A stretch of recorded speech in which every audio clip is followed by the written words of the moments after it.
What's up, everyone? How are you all? Today we are back with another blazing Naruto story. What if Naruto learns more from the Forbidden Scroll? If you enjoy, then please like, share, and do comments. He was tired and sweaty, but he had done it. He had stolen the Forbidden Scroll of Seals from the Hokage Tower and had learned one of the techniques in it like his teacher Mizuki had told him. He had just failed his genin exam for the third consecutive time and was very downcast. His sensei Mizuki had told him of the alternate exam. That's why he was now here, practicing the Kage Bunshin technique, and he had just got it right. To say that Naruto Uzumaki was excited would be an understatement. Naruto sat down for a quick breather before looking at the scroll again. Let's see. I've got the Kage Bunshin no Jutsu down. Next Shuriken Kage Bunshin no Jutsu, Kunai Kage Bunshin no Jutsu, Bunshin Bakuha. I'll copy these down to learn later, he thought with a large grin plastered on his face. He quickly reached into his hideous orange jacket and pulled out an empty scroll with ink and brush. The benefits of being a prankster, he thought. After copying down the three techniques, he quickly skimmed through the next part of the scroll and saw something that would forever change his life, though he didn't know it at the moment. Right there on the scroll was his name written, to Naruto Uzumaki. Curious as to what it was, he studied it for a bit and noticed that it was a blood seal. Now many would have thought that he would not have such advanced knowledge, but he knew this because the Sandaime Hokage, Hiruzen Sarutobi, usually delivered his monthly allowance to him in such scrolls. Therefore identifying one was a menial task for him. He quickly nicked his thumb with a kunai from his equipment pouch and smeared the blood over the seal while pouring chakra into the scroll. Immediately, another scroll appeared. He was curious about it but put it into his pocket for later along with the scroll containing the copies of the shadow techniques. As he stood up beginning to wonder whether or not his sensei would show up, he heard someone enter the clearing, huffing from having run a long distance. "You," said an angry voice from behind him. He quickly turned around and smiled when he saw his academy teacher Uruka Umino. Hey Uruka-sensei, I found you," said Naruto. "Baka, I found you," shouted the teacher. "I only managed to learn one of the techniques on the scroll, but you'll have to pass me for sure," grinned an enthusiastic Naruto while pumping his fist into the air. Now this confused Uruka as he pondered. He's been training, no wonder he's so exhausted. But what's he talking about graduating? Mizuki-sensei told me about the alternate graduation exam, continued Naruto eagerly. He said if I learned a technique from the scroll, I'd pass for sure. Naruto, began Uruka, but he was quickly cut off by the sound of 6 kunai heading towards him. He quickly turned around but was so shocked to see who the attacker was that he took the weapons head on. He stifled a gasp. "Mizuki," he breathed out venomously. "Why?" Mizuki simply snorted and said, "I see you found the gaki for me. Congratulations, you just signed your death warrant along with the demon gaki over there." Naruto could not believe what he was hearing. The teacher who was always smiling at him wanted to kill him. He started to panic and almost broke down until he heard the voice of Uruka telling him, "Get away from here, Naruto. Just don't let Mizuki get his hands on the scroll. He's using you to get it for himself." Naruto was shocked, but made to get up and run. Before he could make but 5 steps, Mizuki took 6 shuriken from his equipment pouch and flung them at Naruto at an incredible speed. Uruka saw the attack and tried his best to remove Naruto from its path, but in so doing ended up with 3 of the weapons in his chest and shoulder while the others missed and lodged themselves into a nearby tree. "Why do you protect him?" sneered an angry Mizuki. "After all the things that this demon did, you still stand by his side. Why do you protect a demon that killed hundreds of innocent people?" "Stop it, Mizuki," exclaimed Uruka. "You know we're not supposed to speak of this. It's forbidden for a reason," stated Uruka. He tried to stop Mizuki from telling Naruto about the Kyuubi sealed inside of him. Mizuki, however, had no intention of stopping and continued on. For years he had wanted nothing more than to wring Naruto's neck or stick a kunai in his throat. Now that he got his chance, he definitely wasn't going to pass it up. "Naruto," Do you know why everybody hates you? Why everybody treats you so bad like you did something? Why nobody wants to be your friend? Of course you don't know it's an S-class secret after all. Listen well, you little demon. 12 years ago, the Yondaime didn't kill the Kyuubi, instead he sealed it into a baby. And do you know who that baby was? Can you take a guess, or are you too dumb to figure it out? Naruto stood shell-shocked. All the things that he had once thought were a coincidence were now being explained.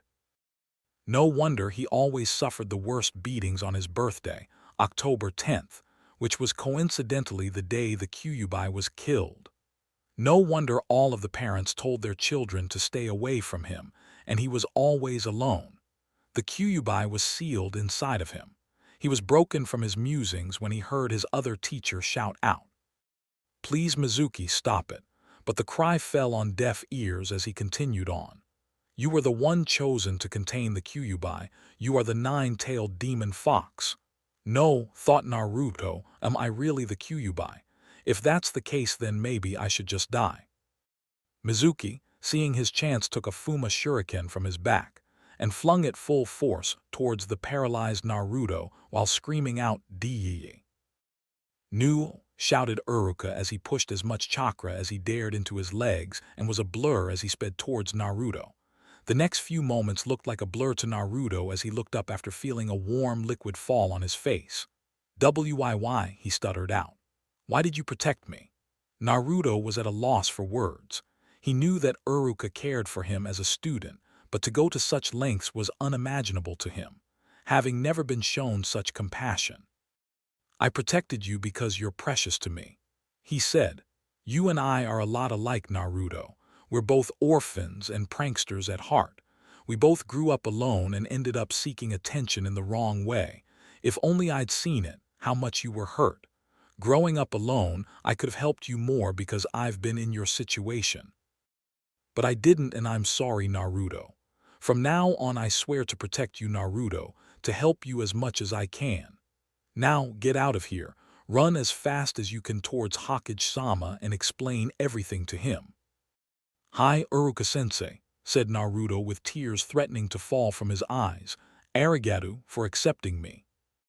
With that said, he shot forward in a sprint towards the Hokage Tower. "Now look what you've done," said Mizuki. "Now I'm gonna have to search for him and kill you afterwards," he laughed. Naruto was running through the trees when suddenly Uruka appeared behind him saying, "Naruto, hand me the scroll before Mizuki catches up to you." Naruto promptly turned around and head-butted Uruka as they both fell to the forest floor. "How'd you know that I'm not Uruka?" asked Mizuki as the henge that he had slipped away. "Because I'm Uruka," he replied as the henged Naruto turned to Uruka. "Heh, why do you protect that demon Uruka?" asked Mizuki. "You know that it killed a whole lot of people 12 years ago. It even killed your parents, Uruka. Don't you hate that stupid fox for killing your parents and leaving you homeless?" "You're right," replied Uruka. "I hate the fox for doing that." A small ways away behind a tree, Naruto immediately broke down with his shoulders slumped. "To think that I thought that he actually cared for me," thought Naruto. But hearing the next few words that were spoken by Uruka immediately changed his mindset. "I hate the fox sealed inside of Naruto, but I can never hate him. He may not be the brightest student, and he may be clumsy and pull pranks, but he's one of my precious people and one of the future Hokages of Konohagure no Sato. He's Naruto Uzumaki. Believe it." "Whatever, Uruka," said Mizuki. "I was saving you for after I killed the demon brat, but I'm gonna be finishing you off first." With that, he quickly removed a giant shuriken from his backpack and flung it full speed towards Uruka. "So this is how I die," thought Uruka. "I'm sorry, Naruto. I couldn't protect you." Naruto, who had been looking on all the time, was amazed by the words that his teacher had spoken. And after hearing such a confession from his teacher would die before he let him go so easily. Mustering as much strength as he could, he flew through the air and kicked the shuriken out of the air. When he landed, he stayed in a crouched position with his blonde hair overshadowing his face. He then said, If you lay even one finger on Uruka-sensei, I'll kill you." Mizuki simply laughed out loud and said, "You and what army, punk?" Here was the dead last of the academy threatening a Chunin with death. The very thought was laughable at best. It was downright hilarious to him.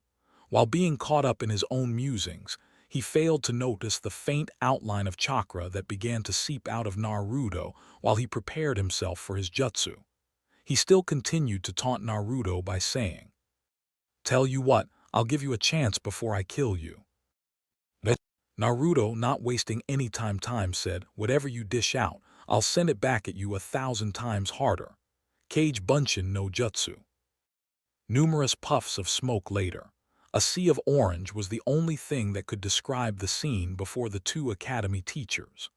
Both stood with their eyes bulging out of their sockets as they gazed upon the technique performed by Naruto. Never in their lives would they have expected the dead last of the academy to be able to perform a B-ranked kinjutsu in the span of mere hours, let alone master it to such an extent. Here was the same person who couldn't even create a bunshin, even if his life depended on it mastering a kinjutsu. Mizuki was in an entranced state. He couldn't believe his eyes. So Naruto merely took advantage of the situation and shouted to all of the clones, "Charge!" Before long, all that was left of Mizuki was a bloody pulp for his body. Naruto, while grinning like an idiot, rubbed the back of his head sheepishly and said, "Ni, Uruka-sensei, do you think I went a little overboard?" Uruka, having had little time to process all that he had seen, immediately perked up and just smiled at his favorite student. Here he thought that Naruto was a slow learner and would probably have to repeat the academy another year, but it seemed that he earned the right to be called a genin, and he would be sure to honor what Mizuki had told Naruto, even if it was with evil intentions. "Come over here, Naruto," he said. "Heh," laughed Naruto when he arrived. "Close your eyes, Naruto." Naruto did as asked and closed his eyes, and was about to ask what was the matter, till he felt cold metal against his forehead, and hearing his teacher say, "You can open them now." "What?" He began saying, kinda confused, until he saw that his teacher's forehead was bare, the exact place where his hiatate used to be. He gasped, "Congratulations on passing, Naruto. I expect great things from you," said the Chunin. He almost didn't have time to complete his statement before he was enveloped in a bone-crushing hug from Naruto with a cry of, "Uruka-sensei." Amph stifled Uruka as Naruto literally crushed him. "Easy there, we've got to get to the hospital and get this looked over, okay?" "Sure thing, sensei," replied Naruto enthusiastically. And so the two began their slow trek back to the village proper, both wearing identical smiles on their faces while dragging an unconscious Mizuki and the forbidden scroll behind them. Unknown to Naruto and Uruka, a deep rumbling was currently sounding in his head saying, "It is time." He had found out that Naruto had been tricked by one of his academy instructors, namely Mizuki, into stealing the forbidden scroll of seals as a way to graduate from the academy. He had proceeded to look at the ensuing battle between Uruka and Mizuki, and felt a sense of relief that Uruka had taken his words to heart and accepted Naruto. He had watched nonplussed as Naruto learned the truth about the Kyuubi, and then kicked the living daylights out of Mizuki. It was at this point that he called off the search and informed the shinobi that the scroll was in safe hands.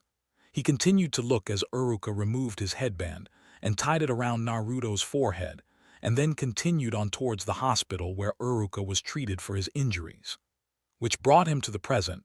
A knock was heard, and with a quick "enter," his secretary informed him that Naruto and Uruka were here to see him. When they entered, Naruto was in the front, literally dragging his sensei behind him with a grin that could rival that of a fox on his face.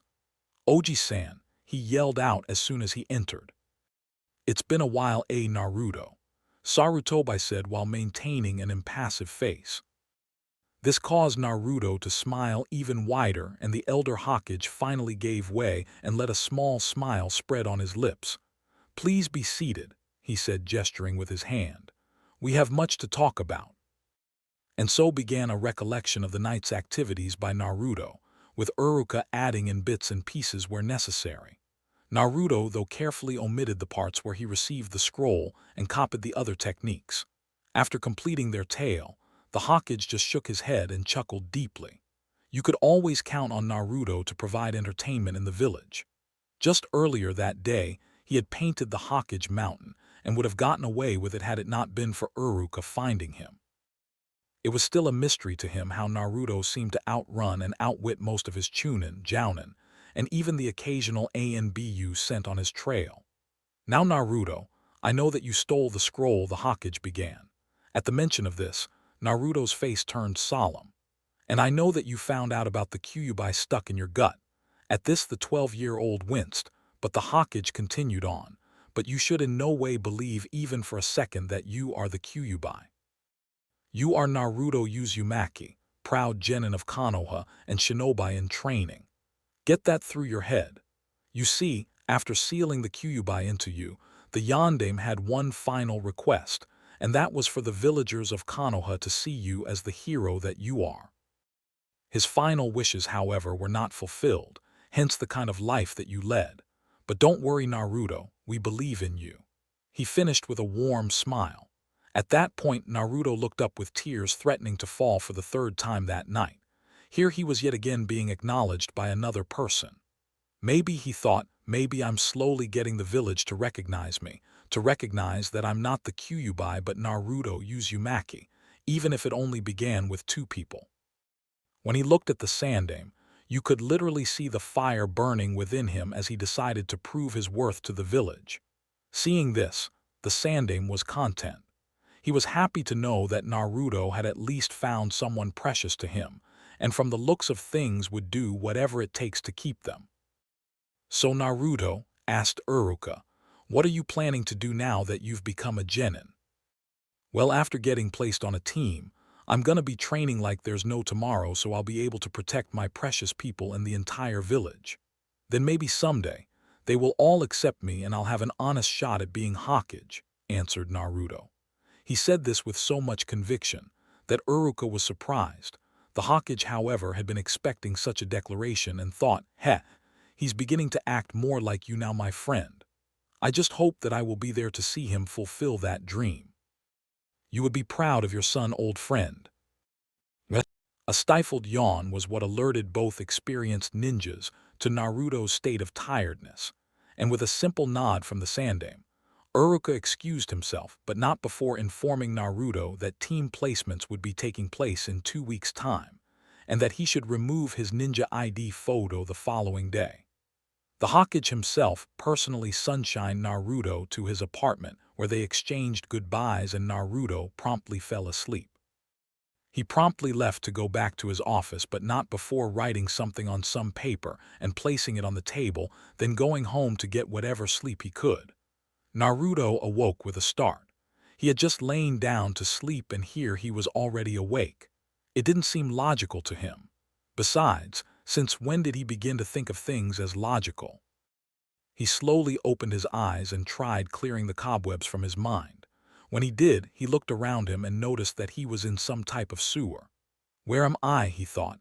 It's almost like there's nothing in this place. He continued walking till he could see a faint outline of red a long distance away. Seeing it, he sprinted towards it while feeling drawn to it.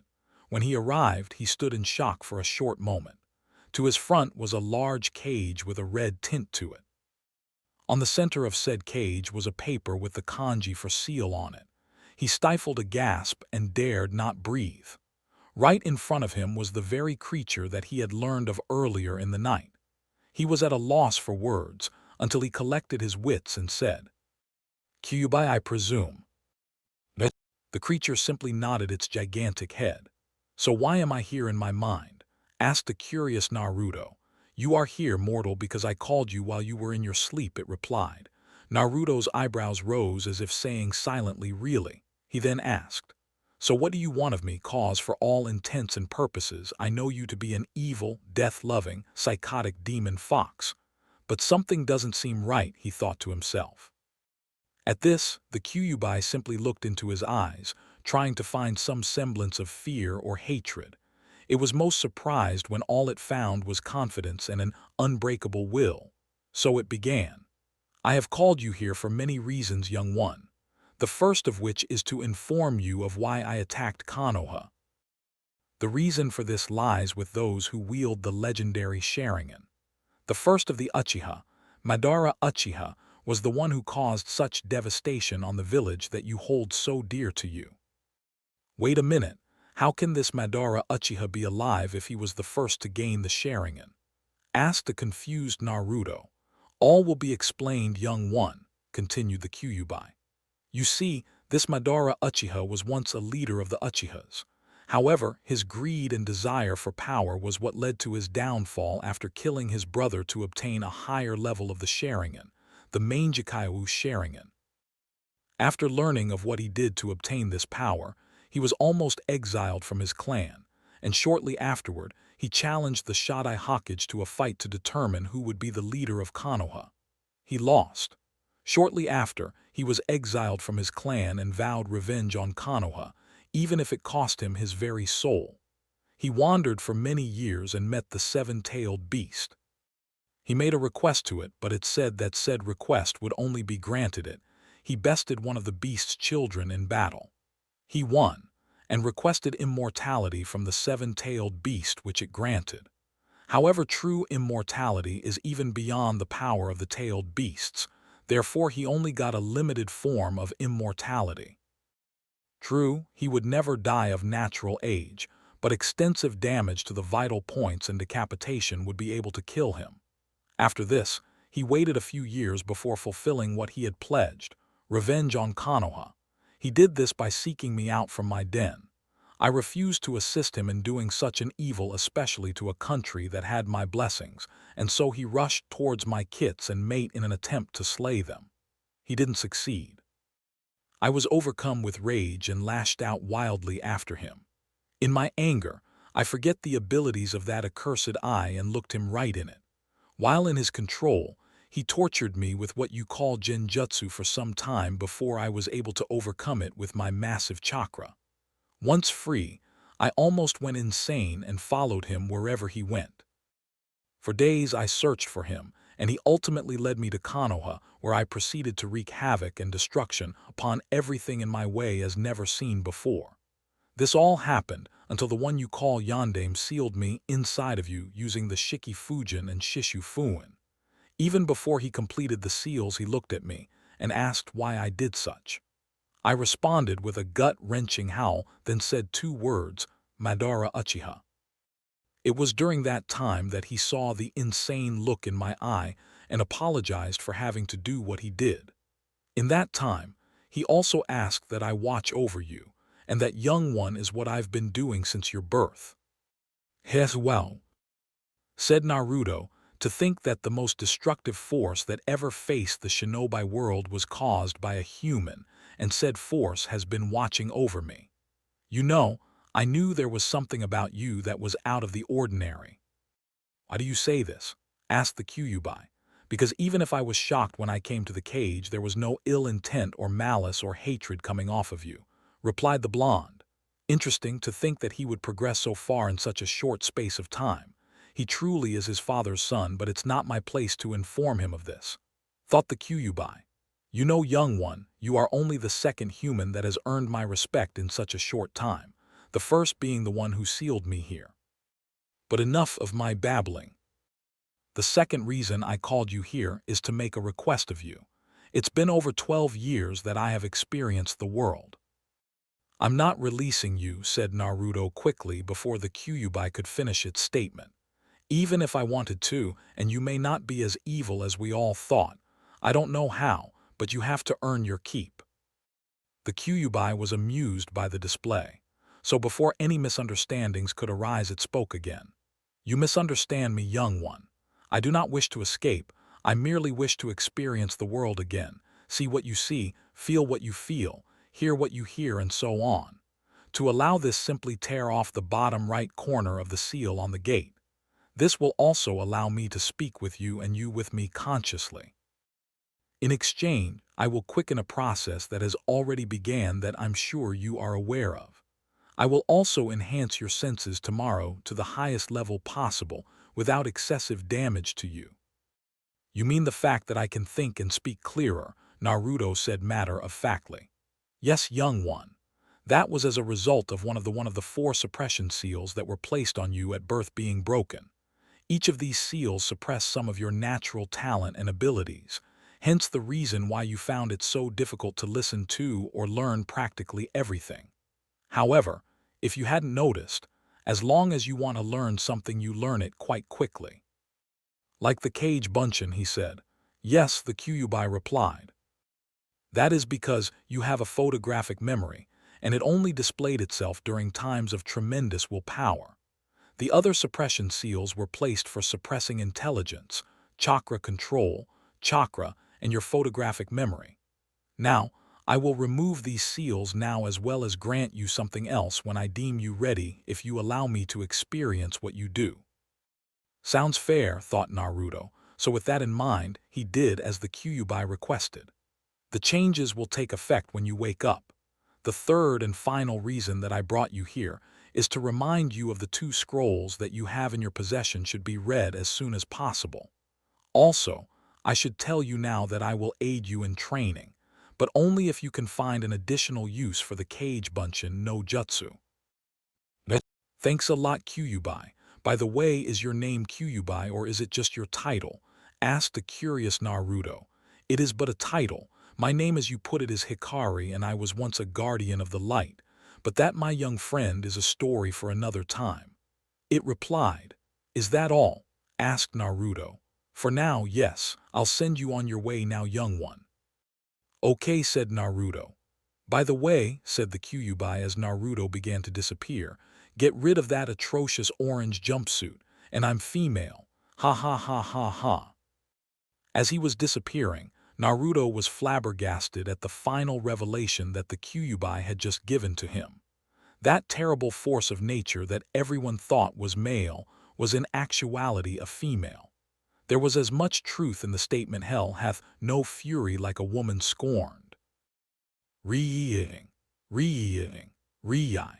A kunai found itself lodged in the center of the alarm clock as Naruto groggily mumbled something about 5 more minutes before giving in and opening his eyes. He sat up from his bed and stretched before following his morning ritual.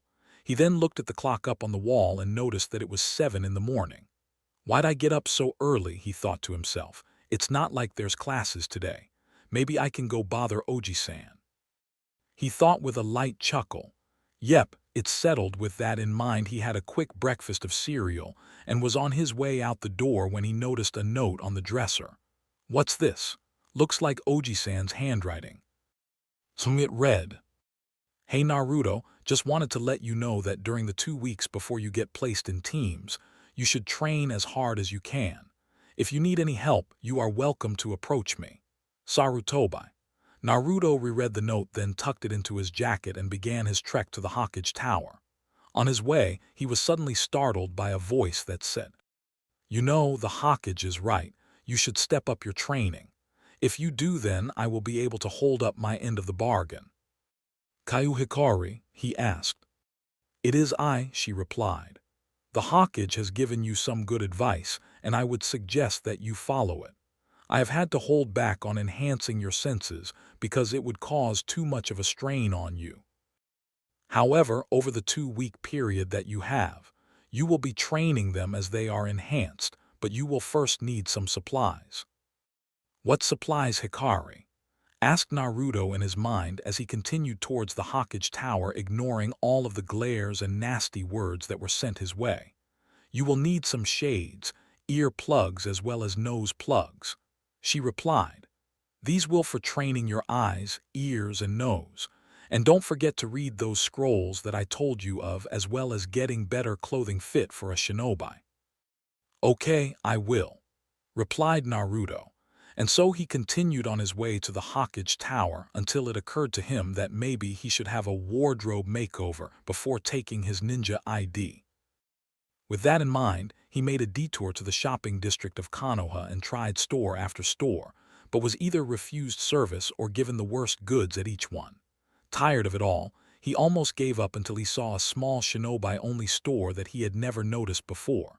So gathering up his courage, he entered. "Good morning and welcome to the Higurashi Shinobi store. How may I help you?" asked the young attendant at the desk. Naruto was surprised. Never had he been given such a warm welcome in a store before. That alone set them as the best store, second only to the Ikaraku ramen that old man Chuche owned with his daughter Iame. In front of him now sat a dark-haired girl with a white sleeveless Chinese-style blouse and brown pants. Hi, I'm Naruto and I'm looking for a whole wardrobe makeover," he asked, hoping that he would not blow his chance at finally being able to get some half-decent ninja gear.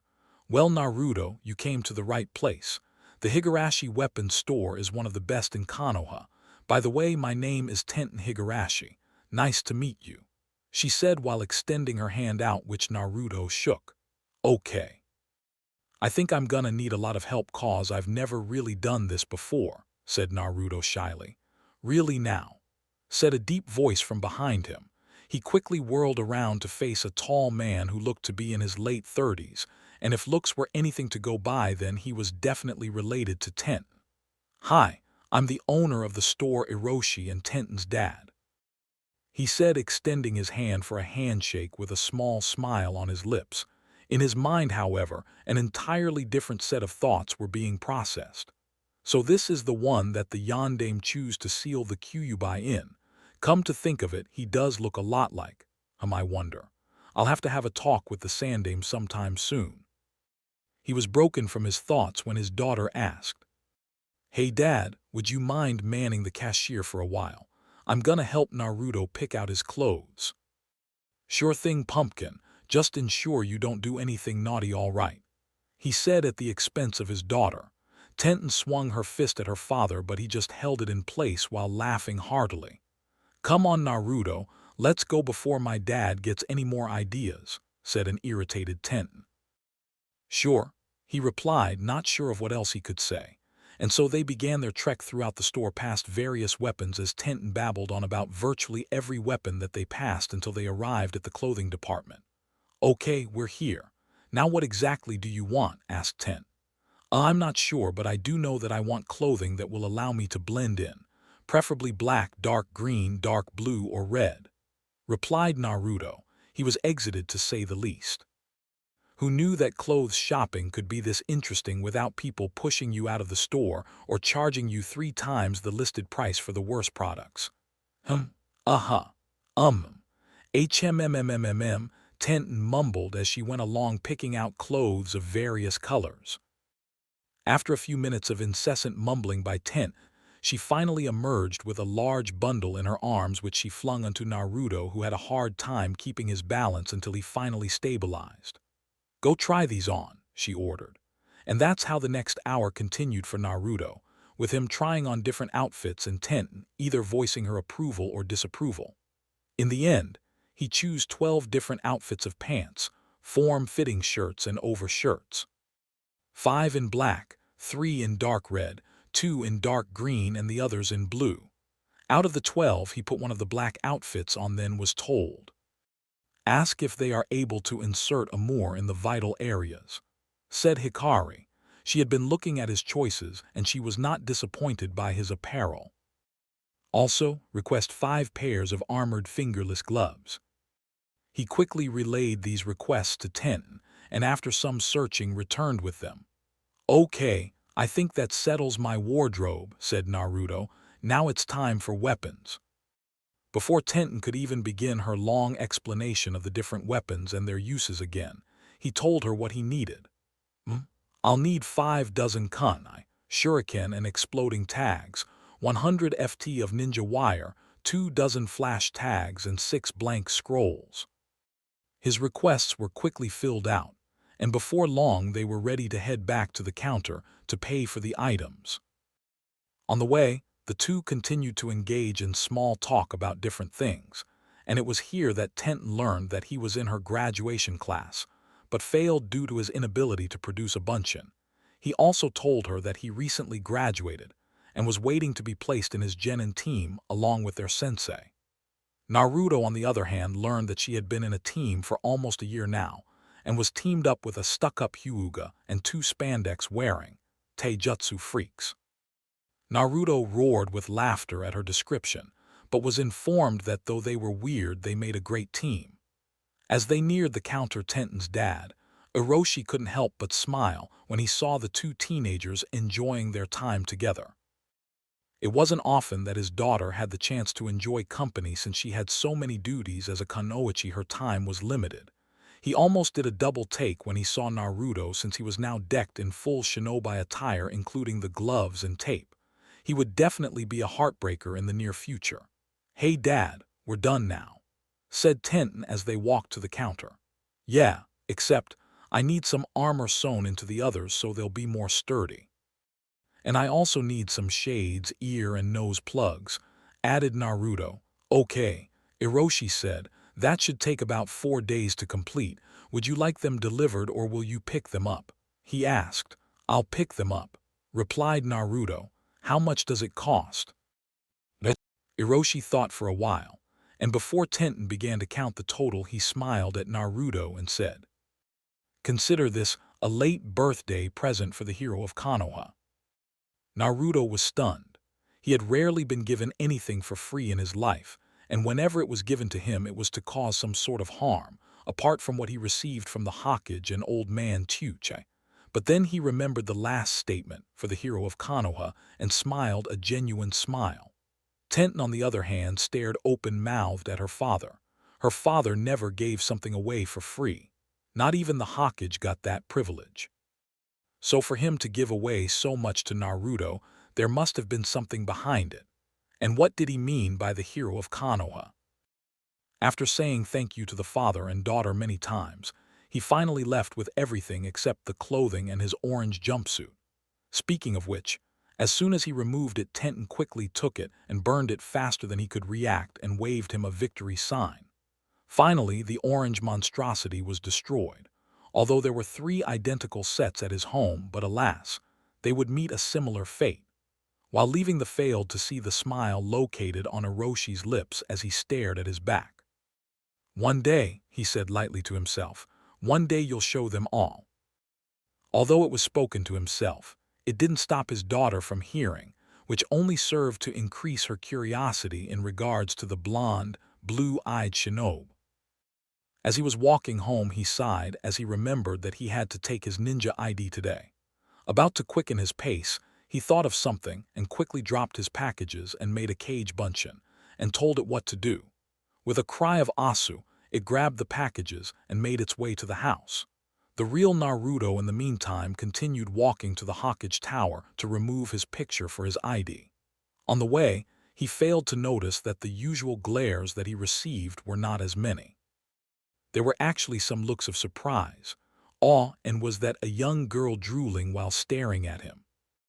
Yes, Naruto Uzumaki was oblivious to all of the mixed attention that he was getting from the villagers. After Naruto removed his picture, he was heading to see the Hokage when he suddenly stopped mid-step.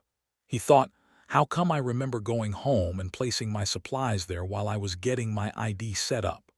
Wait, is this what Hikari spoke of about getting another ability of the cage bunshin? I'm gonna have to experiment a bit. So he continued his path to the Hokage, where he was let through with no difficulty, which he found to be strange, because the Chunin guards usually tried to stop him from entering. Strange, he thought. As he entered the Hokage's offices, he said, "Ohyu Oji-san, how's the paperwork?" Hearing the familiar voice, the Hokage looked up from his desk and almost dropped his pipe that was hanging from his mouth. He couldn't believe that Naruto was actually the person standing in front of him. He was tempted to try to dispel the genjutsu if it was one, but refrained. "Come on, old man. Are you so old that you can't even see that at me? Or are you so struck by my mighty awesomeness that you want to make me Hokage in your place?" said Naruto with a goofy grin on his face, while heading over to sit on one of the chairs. Any doubts that the Hokage had instantly vanished, for only Naruto could sound so disrespectfully respectful at the same time. The Hokage quickly gathered his wits and said, "I take it you found my note." "Yeah, Oji-san, but I don't need any help right now," he replied. "Okay, so why are you here?" he asked. To inform you of some vital information, said Naruto. Sarutobi perked up at this. What information could Naruto have that could be vital? Unless it was related to the Kyuubi, but he couldn't contact it. Right. It's about Hikari. He began. At Sarutobi's raised eyebrows he elaborated, the Kyuubi. The Hokage was barely containing his surprise now. He had thought that Naruto would not be able to contact the Kyuubi for some time, but apparently he could communicate with it. And what's this about him calling the Kyuubi Hikari? And so for the next hour and a half, Naruto explained to the Hokage all that he and Hikari had spoken of. At the end, the Hokage was mystified. That thrice-damned clan was once again responsible for a disaster in Konoha. He informed Naruto that the information that he had just revealed to him would be kept as an S-class secret, and that he should not share that information with anyone. He also informed him that he would be paid for a B-class mission for exposing a traitor the previous night, though the details also had to be kept a secret. It was at that moment that Naruto asked the Sandaime for some information about shadow clones, and was elated to find out that his observations were correct. Oh, the possibilities with this ability, he thought. Oh yes, Naruto was definitely going to put the Kage Bunshin to good use. After some small talk on how he was doing, and if he was eating right, the Sandaime released him and he headed home, but not before making his daily stop at the Ikaraku ramen stand. Naruto entered his home feeling energized as he had just come from the Ikaraku ramen stand and eaten his fill. Right now, he was focused on reading the 2 scrolls that he had acquired the night before. Eagerly, he reached for them and found them on the shelf that he left them earlier that day. He sighed as he thought of which one to open first. Should I go for the techniques or the nameless scroll? I think I'll go for the nameless scroll. With that in mind, he reached for it but was stopped as Hikari made her presence known to him. I don't think that you should open that scroll first, young one. Learn the techniques, and when you are proficient enough with them, open the other. Not to mention the information inside there may be a bit too stressful to deal with right now. Or think Hikari, said Naruto. With that in mind, he grabbed the technique scroll and headed to one of the more abandoned training grounds on the edge of the village. After all, none of the villagers would want to know that the demon brat was getting stronger to kill them. As he sat down in training ground 37, he opened the scroll and reread the techniques that he had copied down. Let's start with Kunai Kage Bunshin, he thought. So he trained for about 2 hours before he eventually got the hang of it. After all, having already mastered the Kage Bunshin, no jutsu gave him an idea of what was needed to be done. After practicing the Kunai Kage Bunshin for some more time, he moved on to the Shuriken Kage Bunshin no Jutsu. This one was even easier to him as he went on non-stop for another 2 hours until he finally began to feel his chakra going low. Better get home, he thought as he watched the sun begin to hide below the horizon. On his way home, he took to the rooftops and reached quickly. He immediately took a bath and had a light dinner of 5 cups of instant ramen. In his mind, Hikari grumbled, I should get him to start eating something other than ramen. That stuff seriously stunts his growth. After cooling out for some time, he contemplated going to bed, but decided that he should read the other scroll that he got the night he beat up Mizuki and graduated from the academy. He grabbed it and thought for a moment, I wonder what's in there. Maybe something that Oji-san has for me. I'll tell him about it tomorrow. He decided. Within his mind, Hikari was beginning to panic. What if he can't deal with what is written in that scroll? What will I do if he wants revenge? Kami-sama, I hope all is well. Looking at the scroll another time, he noticed that there was yet another blood seal, so he did what was necessary, and the scroll glowed a light blue before opening. As he began to unroll the scroll, his hands began to fumble in excitement and anticipation. Finally getting it free, he began reading, Dear son, how are you? I hope you're fine and in good health. I write this letter with a heavy heart because of the situation surrounding it. Right now, we are 7 hours away from impending doom. Our sources have informed us that the Kyuubi is currently wreaking havoc and is heading towards our village in a blind rage. As to what it is angry about, we have no idea, but I do know that it is usually a creature of gentleness and protected our village sometimes. However, we do know that if something is not done, nothing will be left of the village. It is in that regard that I have a heavy heart, because this battle with the Kyuubi will be my last. When the Kyuubi approaches us, I will attempt to seal it into a new-born child, and if you have not been able to piece it together, that new-born child was you and I am the fourth Hokage. Why, you may ask? The only thing strong enough, living or otherwise, that is able to hold back a being of such power is a new-born child whose chakra coils have yet to be developed. That is why I choose you.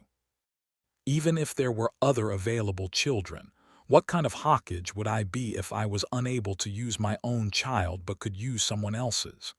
If you have lived a terrible life, then I am sorry. Though I wish that you would be hailed as a hero in the village, I am very realistic and know that you will not be hailed as such. I only find solace in the fact that the sanding will keep you alive, but may be limited due to the interference of the civilian council.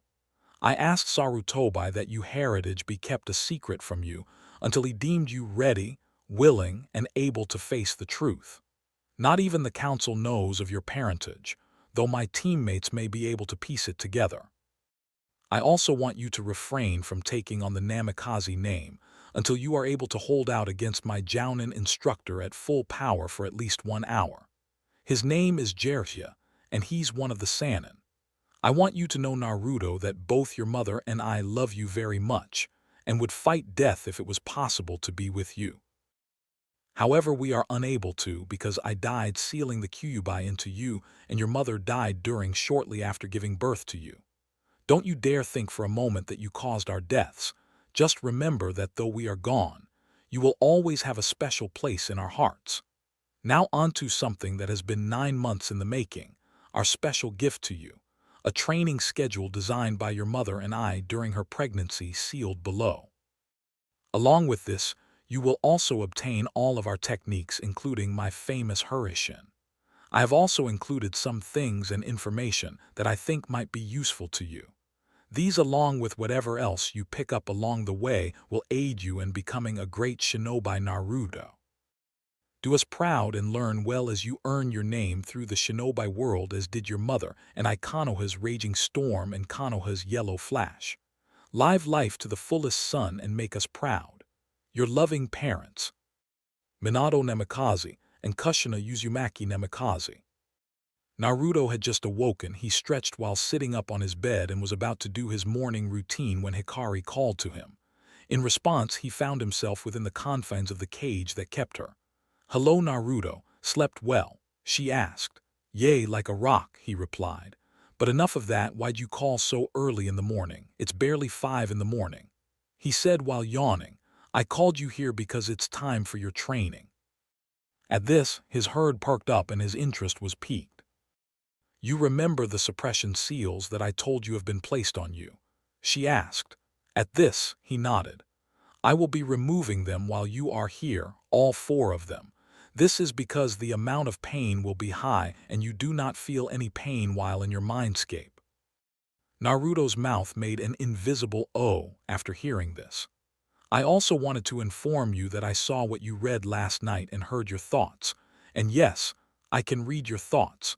I am fully committed to aiding you on that journey and will do all in my power to see you succeed." After that statement, Naruto stood beaming with pride as he listened to Hikari. "After removing the suppression seals, we will be working on getting you familiar with your enhanced senses, all of which I activated the minute you entered here. However, they are not all at their maximum intensity, and it is during training that I will be working with you to hone your senses." "Really and truly, I don't know what to say, Hikari," said a grateful Naruto. "It's almost like my thanks would be nothing compared to what you've done for me. But still, thanks from the bottom of my heart." "No problem. Now it's time to wake up to begin training." "Hi, Hikari," said Naruto. With that, Naruto faded from his mindscape and found himself in his apartment. Quickly changing into his new clothing and grabbing some of his purchases from the day before, he stepped outside and made his way to training ground 37. On the way, he started a brief conversation with Hikari. "So Hikari," he started, "what am I going to be doing today?" "Today, you will be training your senses. Now that you mention it, please put on the shades that I requested you buy cause this is gonna sting a bit." Doing what was requested, he felt a slight twitch in his eyes and noticed that though he had on shades, he still saw as clear as day. "Wow," was the one word he could manage at the moment. Still feeling a slight twitch to his eyes, he decided to try focusing on the training ground that he was headed to, which was about 300 meters away. While looking, he noticed that he could make out minute details such as the distance between the different training posts in the area. To him, it was incredible, but the voice of Hikari told him different. That Naruto is only about half of the full power that is available to you. At full power, you will be able to make out details on someone's face from over 50 meters away. With proper practice, you will be able to hit a stationary target from over 700 meters and a moving target at 300 meters. Geez, and all that is attainable through hard work, huh? If that's the case, then I'm gonna be the best there is because I'll work 3 times as hard as everyone else. "Yes, Naruto," said Hikari. "You will have to work very hard, and whenever you slack off, I will be at you to get training." "Believe it," shouted Naruto out loud. Upon arriving at the destination, Hikari once again spoke. "Okay, Naruto, I want you to remove the shades since you've had them on for a considerable amount of time." He quickly did as she asked and noticed the intensity with which the sun shone. She was right, it would take his lots of time and practice to fully adjust to his new advanced senses. "What do you think we should start with, Hikari?" asked Naruto.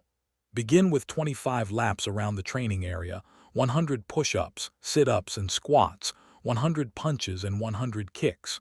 While you are doing this, I will slowly increase your sense of smell and hearing. After you are done, repeat till about 12, 30, adding 25 more to each of the exercises." "Oh, no chakra enhancement," Asu stated Naruto with a 2-finger salute. And so Naruto's training began with the guidance of Hikari. For 5.5 hours, Naruto went through the routine that Hikari had for him. Tirelessly he worked, and at the end he was extremely worn, and a loud grumble from his stomach reminded him of the time as he collapsed against a tree. "You've done good, Naruto. You have 1 hour to get some lunch, and for Kami's sake get something healthier than ramen."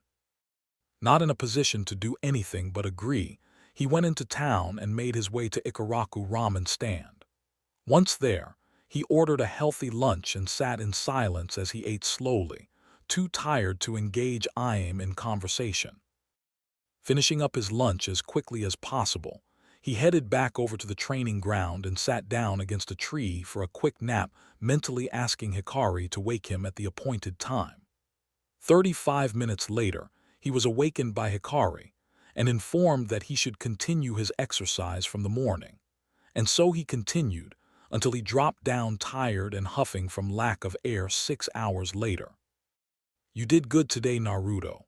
Now head back home to take a bath and have some dinner, cause frankly, you stink." Although I won't say it to you out loud, I'm impressed. To be able to keep up with such a workout. Not to mention the fact that all of his other senses have been increased to 15% of their max, and he has yet to complain although it hurt. This must have something to do with his healing factor, but still, with a will like that you will indeed reach far, Naruto. "Hi," he replied. After doing as Hikari had recommended, he sat down on his sofa and looked at the clock. He still had about 3 hours to kill before going to bed, so he decided to go through the letter left to him by his dad once again. Going through, he noticed the seal at the bottom near the Namikaze insignia, and thinking it to be like a blood seal poured chakra into it. Immediately, 4 different scrolls popped out, each protected with a blood seal. He grabbed the one closest to him, which was the smallest, and had the kanji for one written on it, and began reading. "Hey son, in this scroll has a lot of information that could help you out with training. Therefore, it would be beneficial if you read it first and left the others for later, and deal with them in alphabetical order. Outlined below is the training schedule that your mother and I set up for you for when you became a genin. This training will hopefully take you about 2 months to master, and afterwards more of the scroll will be revealed to you. Okay, on with the tort training schedule. 5 get up. 5:15, 10 laps around Konoha. 6:00 breakfast. 6:30 strength and stamina training, push-ups, pull-ups, sit-ups, squats, kicks and punches. 100 of each, increasing every week by twice the amount. 12:00 lunch. 1:00 chakra control, tree climbing, water walking, kunai balancing. 4:00 strength and stamina training, same as above. 7:00 dinner. 8:30 meditation study tactics. 10:30 bedtime. This is just a guide for you, son, and you can change it as you see fit. Also, now that you are a genin, you will have missions, so this will leave you less time for training. Just ensure that your training is well-rounded and complete in all areas listed above. Sealed below is something that you will be using all of the time: chakra training weights. They are to be placed on the hands, legs, and waist and act both as weights and a soldier pill, because when you release the weights, the chakra stored in them comes back to you. Use these tools that have been given to you well, son, as they are necessary to become a great shinobi. After completing this training, you should go on to the scroll labeled 2 to move on to some of the basics. Also, together with the sealed weights is another scroll informing you of how to perform the chakra control exercises, and when you have mastered them, use them well. With love, your dad. P.S. To reseal the scrolls, simply place them on top of the sealing scroll and place your hand over them while saying, Fuin. I was a seal master. Reading the end of the scroll, he looked around and noted the 3 other scrolls, then looked at the one in his hand and unsealed the weights as well as the other scroll, then resealed the items. He sat up and looked at the time and noticed that it was 9:00, so he decided to try meditation for some time. However, a short time after he began meditating, he began to feel himself being pulled away as if into a semi-conscious state. A few moments later, he opened his eyes and noticed that he was once again in his mindscape. He decided to seek Hikari out to find out what was wrong. The problem is that you are accustomed with this place, hence, as long as you go into a semi-conscious or unconscious state, you end up here. How can I work around that? He queried. To avoid that, you will have to try concentrating on something rather than nothing. Try thinking of the wind around you or your breathing. That usually works. She replied. He then left his mindscape, but not before thanking Hikari. On his return, he noted that it was already past 10 p.m., so he decided to call it quits for the night and lay down to sleep for the night. At 5 in the following morning, he was awakened by the ringing of his alarm clock and slowly got up. He quickly looked at the training schedule that he had copied down and was about to begin before Hikari reminded him of the weights that he should be putting on. Donning them, he looked at the manual that accompanied them for instructions. So to increase the weight, all I need to do is pour chakra into it. That doesn't seem too difficult, but the weight is proportional to the amount of chakra poured in. Let's see here. It says that I should start off by pouring 1% of my total chakra into each of the bands. It also says that the average weight per band will be shown on the right band and the percentage of chakra on the left. Well, here goes. With that, he proceeded to carefully pour 1% of his chakra into each of the bands and then looked at his left band. It showed 5 and the right showed 10, so in total he was now 50 pounds heavier.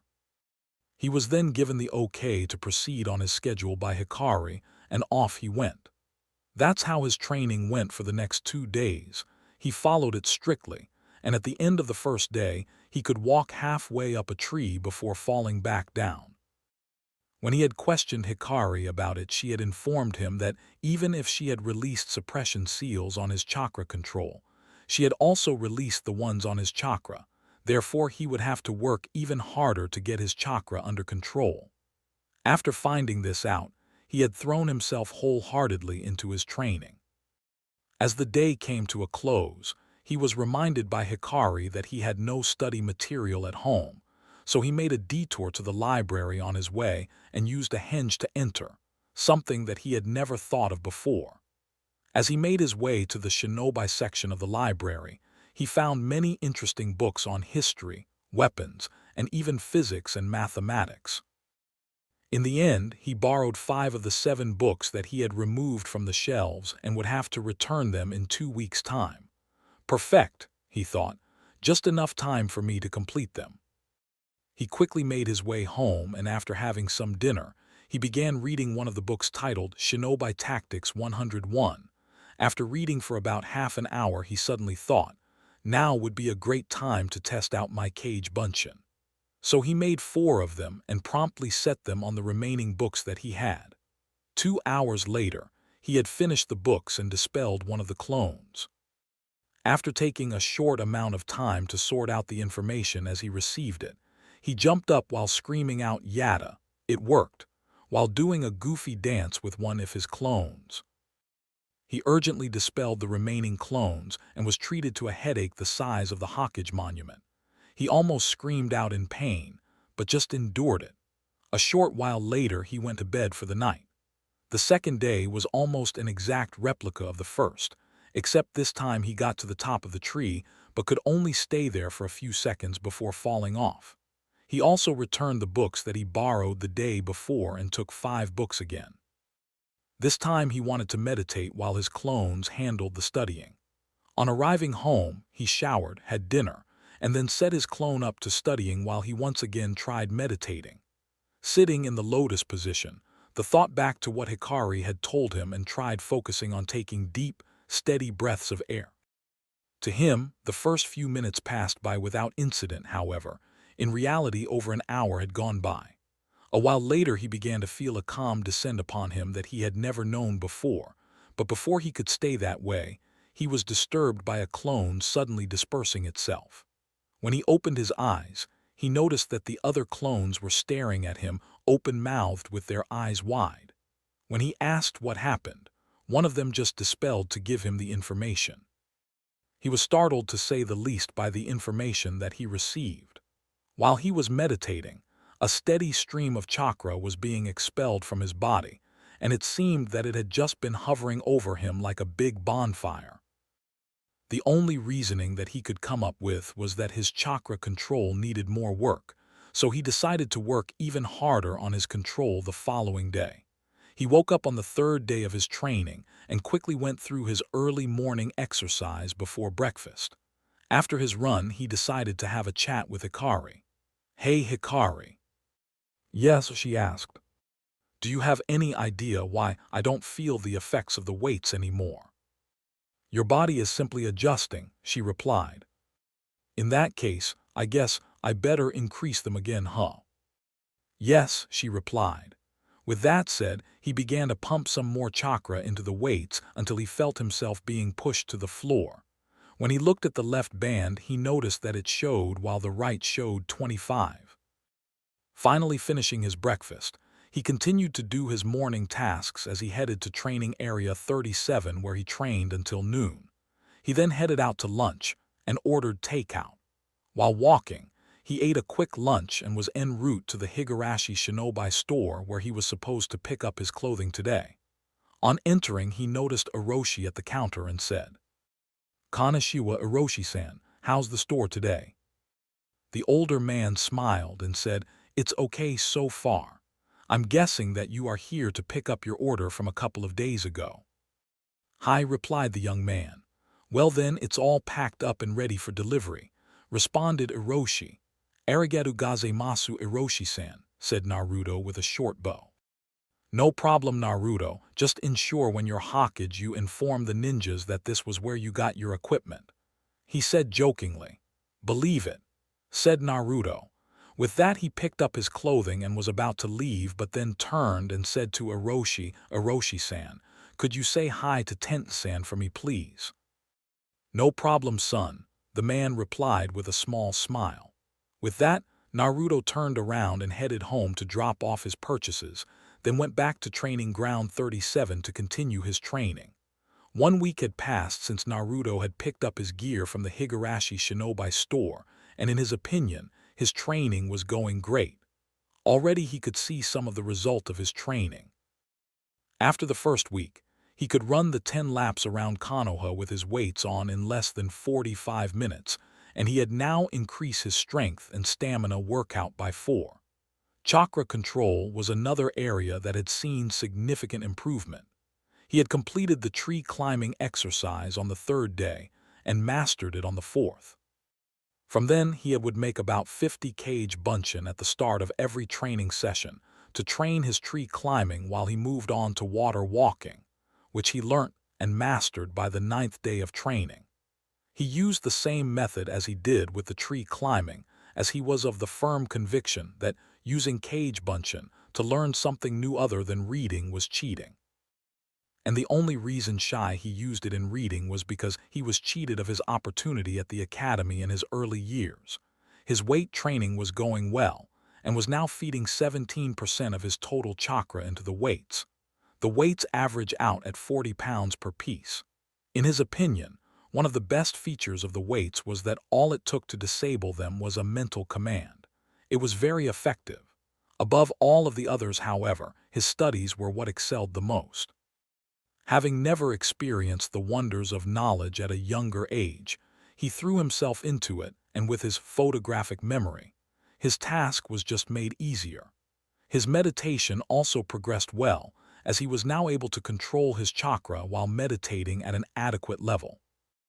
Hikari had not been silent the entire time. Through it all, she encouraged him to do his best and try as hard as he could. To him, her support was invaluable. All in all, if he had to, he would sum up the last few days as perfect, except for one incident that he would just call plain weird. Plus flashback plus. He had been heading home today a little later than usual as he had just increased his weights that morning, so his movements were a bit more sluggish. On his way, he decided to take a shortcut that passed through training ground 17. While passing, he heard a voice counting. Curious, he walked towards the voice and noticed it was a young male wearing a green bodysuit that was kicking a training log. Not wanting to disturb, he stood for a while until the young man completed his exercise, stopping at 1,000. Wow, not even I'm that crazy, thought Naruto. You can come out now, said the teenager. Naruto obeyed and looked at the young man. The first thing he noticed was his eyebrows. Had he met him 2 weeks earlier, that might have been the first thing that he would point out, however, having learnt he approached the situation differently. Gomen, I saw you training and couldn't help but admire your determination. The name's Naruto, by the way. Naruto Uzumaki, said Naruto while extending his hand. I am the beautiful green beast of Konoha, Rock Lee, stated Lee over-enthusiastically. If Naruto had thought he was strange at first, he now considered him bizarre. So what bring you here, Naruto-kun, asked Lee politely. Oh, I just finished training, replied Naruto. Before he got a chance to add anything more, Lee stood up with fire burning in his eyes while shouting out, "Yosh Gai-sense, would be so proud of you, to be training to fan your flames of youth at such an hour of the night. To commemorate this moment, let us run around Konoha's walls 100 times, and if we cannot do that, let us climb up and down the Hokage Monument 100 times, and if we cannot do that, then." At that point, Naruto cut him off. How about we just get to know each other, he asked. Yash, Naruto-kun, your flames of youth burn brightly. Like you said, let us introduce ourselves. Plus flashback end plus. And thus began a very strange, to say the least, friendship. That day, the two of them exchanged stories and found that they were alike in more ways than one, both of them being the dead last or their respective classes, and both having something to prove to the villagers of Konoha. For Lee, it was to prove that someone can become a great ninja through the use of taijutsu only as he could not use chakra, whereas for Naruto, it was to not only have the villagers' respect, but to earn it, just like he did with everything else in his life. After that day, they would often be seen in the morning doing laps around the village. To Naruto, It was a challenge to catch up to Lee, and to Lee it was an opportunity to meet with another person who believed in the true value of hard work and the benefits that it reaped. Naruto continued working himself to the ground, and by the end of the 2-week period, was on a level that most academy graduates could not compete with. He was very proud of his work.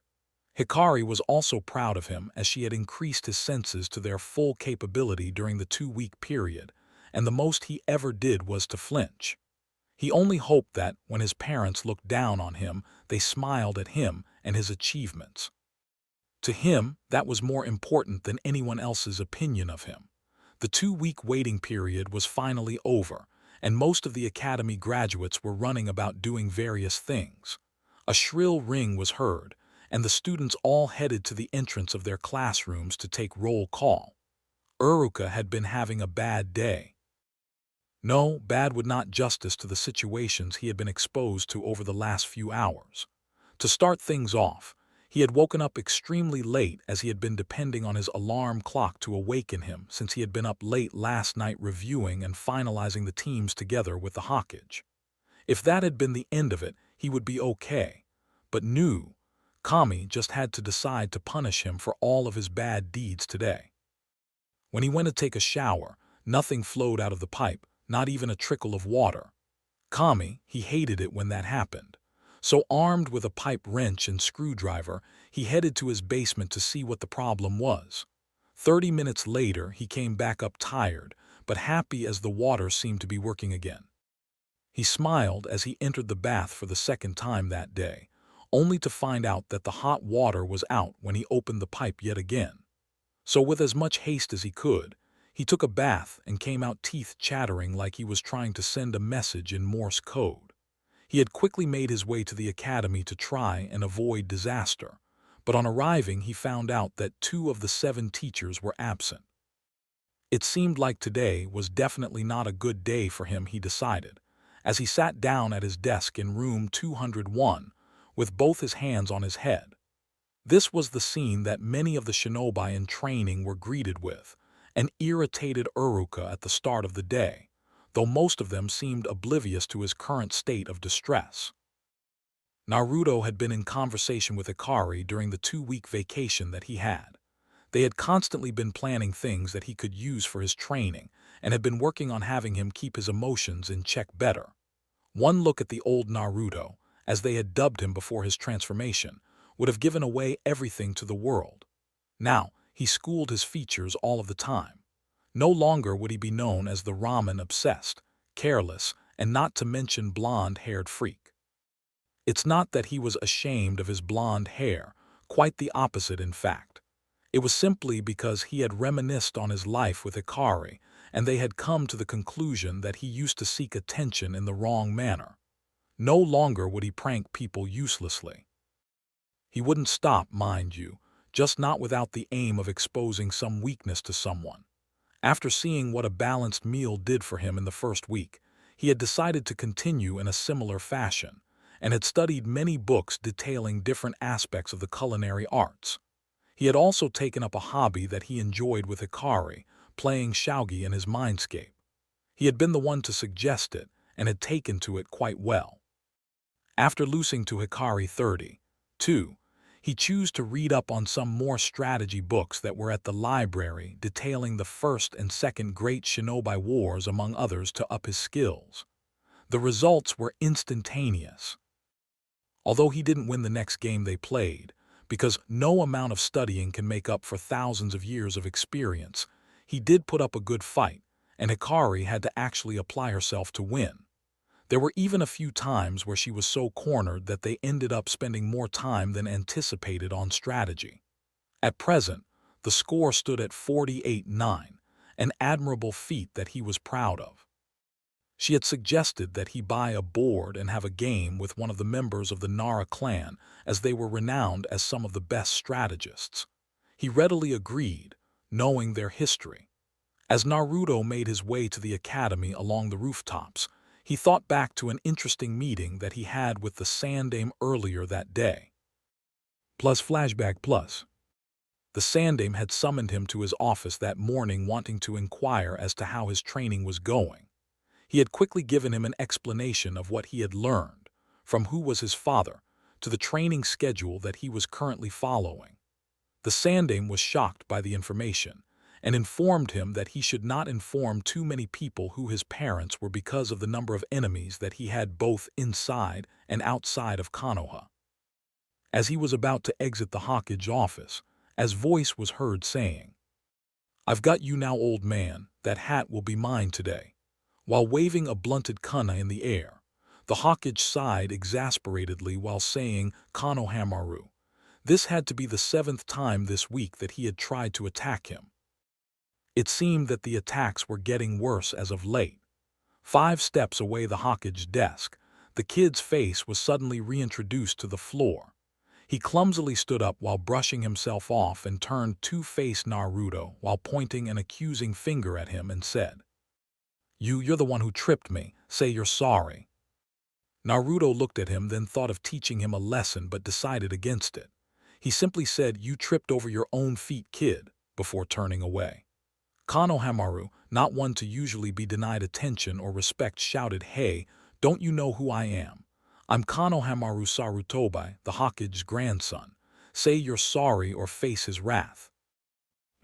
Naruto simply looked him in the eye while sparing a glance at the Hokage, before slamming his fist into the kid's head lightly and said, "I don't care if you're his grandmother." With that done, he stood up and said, "Later, Oji-san," while walking away. At the door stood Konohamaru's sensei, Ebisu, staring open-mouthed at what the demon brat had done to the Hokage's grandson. He quickly began apologizing to the honorable grandson, as he referred to Konohamaru, that the other brat didn't know his place, and that he was his best shortcut to becoming Hokage. While he was talking, he failed to notice Konohamaru escape and follow Naruto. Afterwards, the two had spent some time together having fun, until Konohamaru started calling Naruto boss. Not being accustomed to such respect, he simply told him to call him bro instead. They had talked for some more time, with Naruto convincing Konohamaru to stop attacking his grandfather and concentrate on training, and also convincing Naruto to teach him the Oryoke no Jutsu, which they ended up using on Ebisu. Before parting company, the two shared their dreams of becoming Hokage for different reasons, and Naruto set Konohamaru on the right path, the one without shortcuts. Flashback in plus. He smiled at the memory and was at the academy in a short amount of time. Quickly slipping through the window, he surveyed the classroom and noticed an empty seat next to Shino, which he took. After a quick nod to the bug user, he pulled out a book on seals from his equipment pouch and continued reading. Since finding out the way that his dad stored information for him, he had been highly intrigued by them and had taken to reading up on them. He was currently reading up on the theory of basic seals. A few minutes passed by with little to no activity until 2 distinct shouts were heard of. "I win." Looking up from his reading, he noticed it was Sakura and Ino quarreling about who arrived first and thus had the right to sit next to Sasuke. "I got here first, Ino pig," shouted Sakura. "No way, forehead girl, the weight that you've got in that forehead of yours slowed you down," replied an irate Ino. "You talking to me, piggy?" said Sakura with steam coming out of her ears. "And what if I am forehead?" replied Ino. Naruto simply blocked out the rest of their conversation since he was beginning to get irritated. Had it been 3 weeks ago, he would have probably been pestering Sakura and asking her out on a date. However, it wasn't, and having made up for lost time, he now understood that even if Sakura was pretty, from the way she treated him, he was nothing more than a stepping stone for her. Hence the reason he had stopped actively pursuing her, something that Hikari had encouraged since he was focusing on becoming a better shinobi. In the end, neither of the girls got the chance to sit next to Sasuke, as someone else was already sitting there, something that both of them failed to notice. A few minutes after the argument, their teacher showed up, greeted them, and began roll call. Shino Aburame, present. Satoshi Francher, present. The list continued on until he reached the final name, Naruto Uzumaki. Immediately, mumbling broke out in the classroom, as many of them wondered what Naruto's name was doing on the list. But before any of them could question their sensei, a voice spoke up from the back. Present.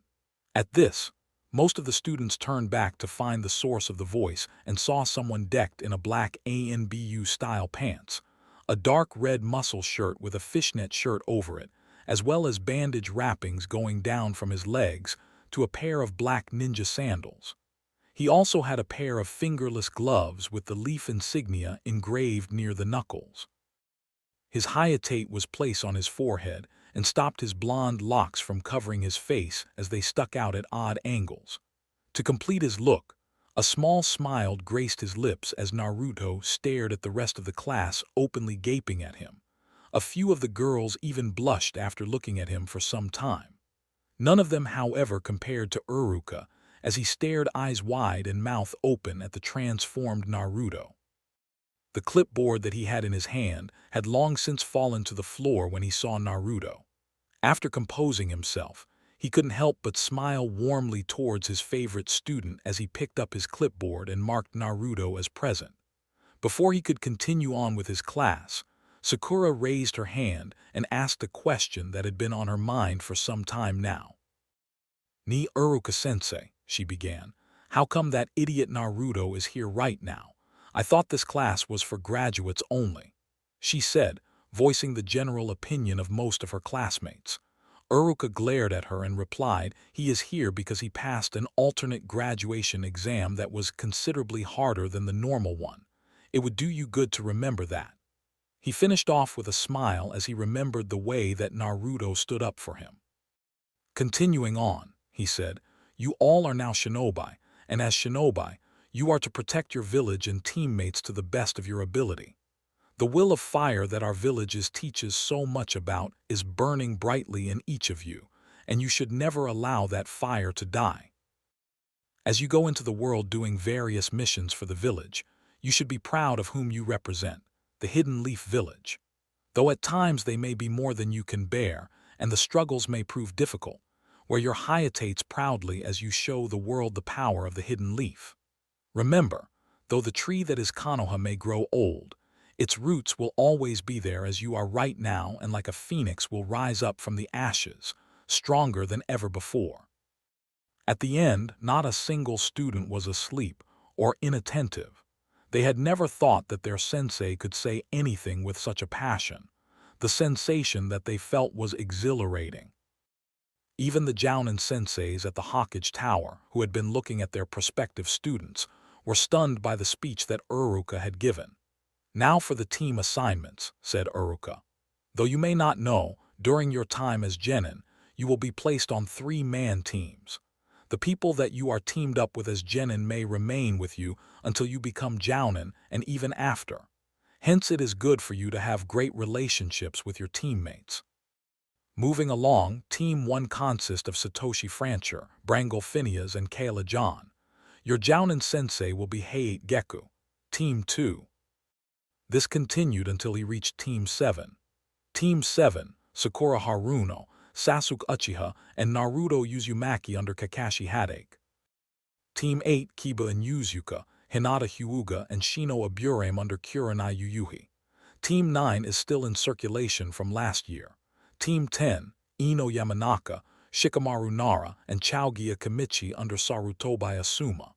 Finally finished with the team assignment, he placed his pad on the table, then added, "Please wait here for your Jounin senseis, as they will pick you up." With that, he promptly sat down, and like the students waited for the Jounin. They didn't have to wait very long as some of the Jounin senseis were already on their way. Time passed, and different teams went away with their senseis. During that time, Naruto was having a conversation with Hikari about their sensei. "Do you really think it's him?" asked Naruto. "Yes," replied Hikari. "Well, if that's the case, I guess I better show him one of my dad's famous kunai, don't you think?" "You could," said Hikari, "but I would recommend waiting for some time to see how he acts before knowing who you are." "Couldn't I give him just a little hint? I mean, if he was my dad's student, then he would surely know how to keep a secret. Not to mention the fact that I could use some more pointers in my training," said Naruto. "It's your choice, Naruto. Although that does sound like a good plan, she replied. Okay, said Naruto, then closed off the mental connection. As he did, he noticed that his team was the only one left in the classroom. Even Uruka-sensei had left about an hour ago. When he looked up at the clock on the wall, he noticed that they had been waiting for almost 3 hours, and the jounin had yet to arrive. Is this the best that my sensei can do? He thought to himself. At that moment, a head poked through the door with gravity-defying silver hair and a face mask covering more than half of his face peered in. He also had his hiatate at an odd angle covering his left eye. At first glance, his whole visage screamed lazy, but on looking again, Naruto noticed that not only was he alert, but he seemed to be ready to move at a moment's notice. Kakashi then said, "My first impression of you is, you're useless." All of them sweat dropped after that statement, and if you looked closely, you could see the tic developing on Sakura's forehead. Naruto's gaze wasn't lost on Kakashi, and when he felt his eye on him, he looked up and stared. Only years of battle-honed reflexes didn't cause him to react to what he saw, in his opinion, as a miniature version of the Yondaime Hokage. He was surprised to say the least. He always knew that Naruto was the container for the nine-tailed fox, but to be related to his sensei. That was one possibility that never crossed his mind. True, there was the blonde hair and blue eyes, but to him that's where the similarities stopped. At least that's what he used to think. Now staring at Naruto, he saw a few more similarities, like the way he looked when he smiled, or the grin that was on his face whenever he pulled a successful prank. He quickly put those thoughts to the back of his mind as he concentrated on the task at hand, getting to know the team that would most likely be back in the academy in the next 48 hours. After all, he had never passed a single team, so why would he start now? He was broken from his thoughts by Sakura screaming out, "You're late!" With enough force to break a window, Naruto and Kakashi, having expected something like this, had wisely blocked their ears beforehand. Sasuke was not so fortunate. He had to deal with the full brunt of the voice and was now holding his ears while glaring at Sakura. "Gomen, but you see, a black cat crossed my path, so I had to take the long way around town," replied Kakashi. All three of the students stared at him incredulously while Sakura screamed out, "Liar." "Anyway, meet me on the roof in 5 minutes," said the Cyclopean ninja while he shunshin to the roof. With that, the three made their way to the roof to meet their sensei. When they arrived, they saw their sensei leaning on the railing while reading some sort of book. He turned to them and said, "All right, Team 7, how about we introduce ourselves to each other? You know, name, likes, dislikes, hobbies, dreams for the future." With that, he gestured to Sakura for her to start the introductions. "Ano-sensei, why don't you go first so that you can show us how it's done?" she asked. "Whatever," he replied. "My name is Kakashi Haddock. I like and dislike a lot of things. I have a lot of hobbies, dreams for the future, After his introduction, they only stared at him like he grew a second head. "Now you Pinky," he said while pointing to Sakura. "My name is Sakura Haruno. The thing I like, or rather the person I like, is," giggling was heard from her while she peeked at Sasuke. "My hobbies," again she looked at Sasuke and giggled. "Dreams for the future." At this she looked at Sasuke starry-eyed while blushing furiously. "What do you dislike?" asked their sensei. "Eno, pig, and Naruto." She shouted, but at that moment she noticed that not once during the day had Naruto even greeted her or approached her for a date. At that realization, she glanced at him while he stared blankly at her as if she hadn't even mentioned his name. She felt different from his stare and wanted to wish that the old Naruto was still there. "You next, sunshine," said Kakashi as he pointed to Sasuke, who only chinned. "My name is Sasuke Uchiha," he began. "I have few like and even less hobbies as well as a lot of dislikes. My dream, no, more of an ambition, is to avenge my clan by killing a certain man, then to resurrect it." During the introduction, Sakura had been staring at Sasuke starry-eyed again and was thinking, "Sasuke-kun is so cool. I wonder if he'll go out on a date with me." Kakashi, however, was thinking more along the line of, "So that's the one that Itachi left alive. I hope he doesn't go all crazy on me." Naruto was thinking of whether or not he could actually work effectively in a team with these two people, as one seemed to be a fangirl, whilst the other seemed to be very power-hungry. When his turn came up, he said, "Naruto Namikaze, Uzumaki's the name, remember it. My likes are training, learning new things, reading, and ramen. My dislikes are people who can't see something for what it is but what they perceive it to be, as well as anyone who doesn't see the true value of hard work. My hobbies include pulling pranks, training, and sealing. As for my dreams—" At this, he looked up to the sky, then faced the Hokage mountain, and said, "To gain the respect of all of the village, both civilian and shinobi alike, by becoming a shinobi and one-day Hokage, and to make my parents proud of me." He finished with a content smile and peaceful expression on his face as a light breeze blew across the rooftop, causing his hair to shift position while he stood his ground. All three of the others present were amazed by his introduction. It was almost as if a calm aura surrounded him while he subconsciously spread it out to them, giving them that wonderful feeling. Alas, it was not to last, as Sakura perked up and voiced her opinion. "How can you make your parents proud if you're an orphan baka? It's not like they're even there to see you. You're such a doby. No wonder they left." She finished, quite content with herself. Kakashi was taken aback by his student's behavior and was about to comment, but Naruto beat him to the punch. "Haruno-san," he began, "I would suggest that you not make reference to my parents again, or that may well be your undoing." He finished in a cold, emotionless voice laced with a small amount of killing intent that seemed to frighten her. Sasuke was also shocked by the turn of events. First, Sakura had insulted Naruto's dream, and to add fuel to the fire blatantly insulted his parents. Now that was uncalled for. Kakashi looked on in anger. Here he was getting ready to drop the bomb on his new team about only 66% of them actually becoming genin. But one of them just had to spoil the mood. He had to admit, had he been in Naruto's situation, he would probably have to be restrained from impaling her with a rakiiri. He hastily reprimanded Sakura and continued on with analyzing his students. Thinking of it, he looked over at Naruto and noticed that he seemed to be the calmest of the three males, which surprised him considering the fact that he should be the angry one, and if academy reports were anything to go by, he should have been jumping around angrily. Kakashi decided right there that he would disregard any reports that he obtained, as they were most likely false or outdated.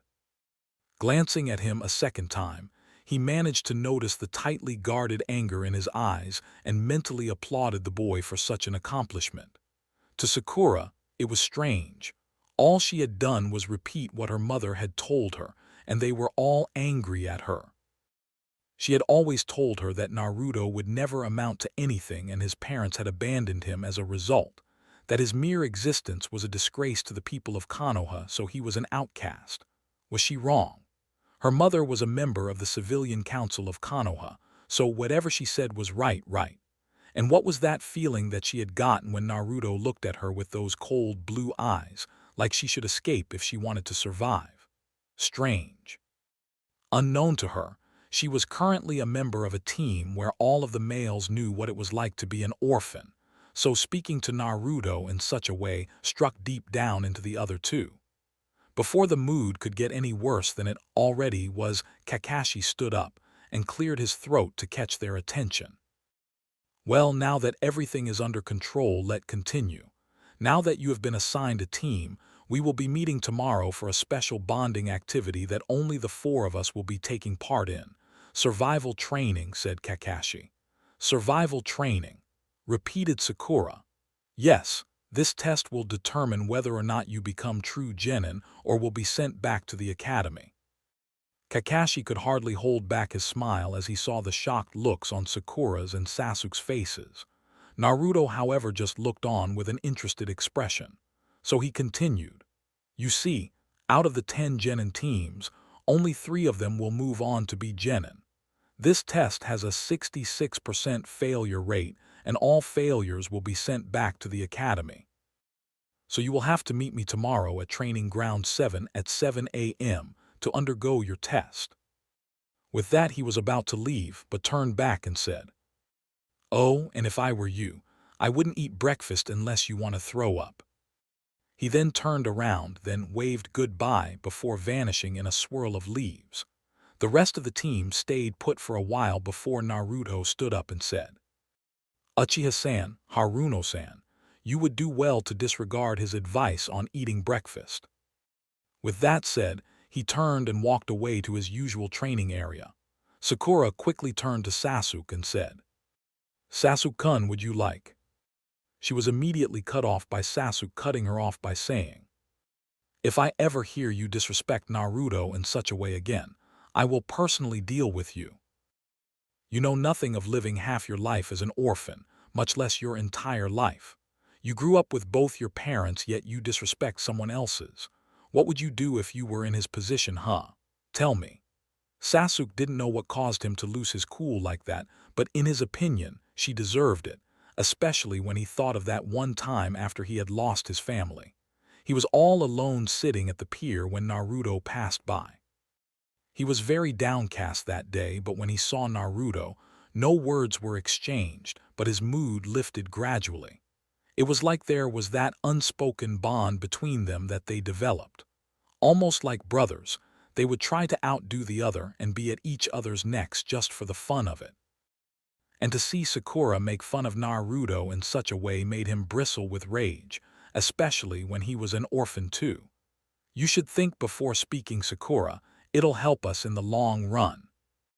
With that said, he turned away and walked home. Kakashi stood in the trees nearby listening to his new team talk amongst themselves. "Maybe," he thought, "maybe they will be the first team to pass my test." With that thought, he left the area with a quick shunshin. Team 7. Naruto woke up a little earlier than usual to do his morning exercises, which he had been increasing steadily.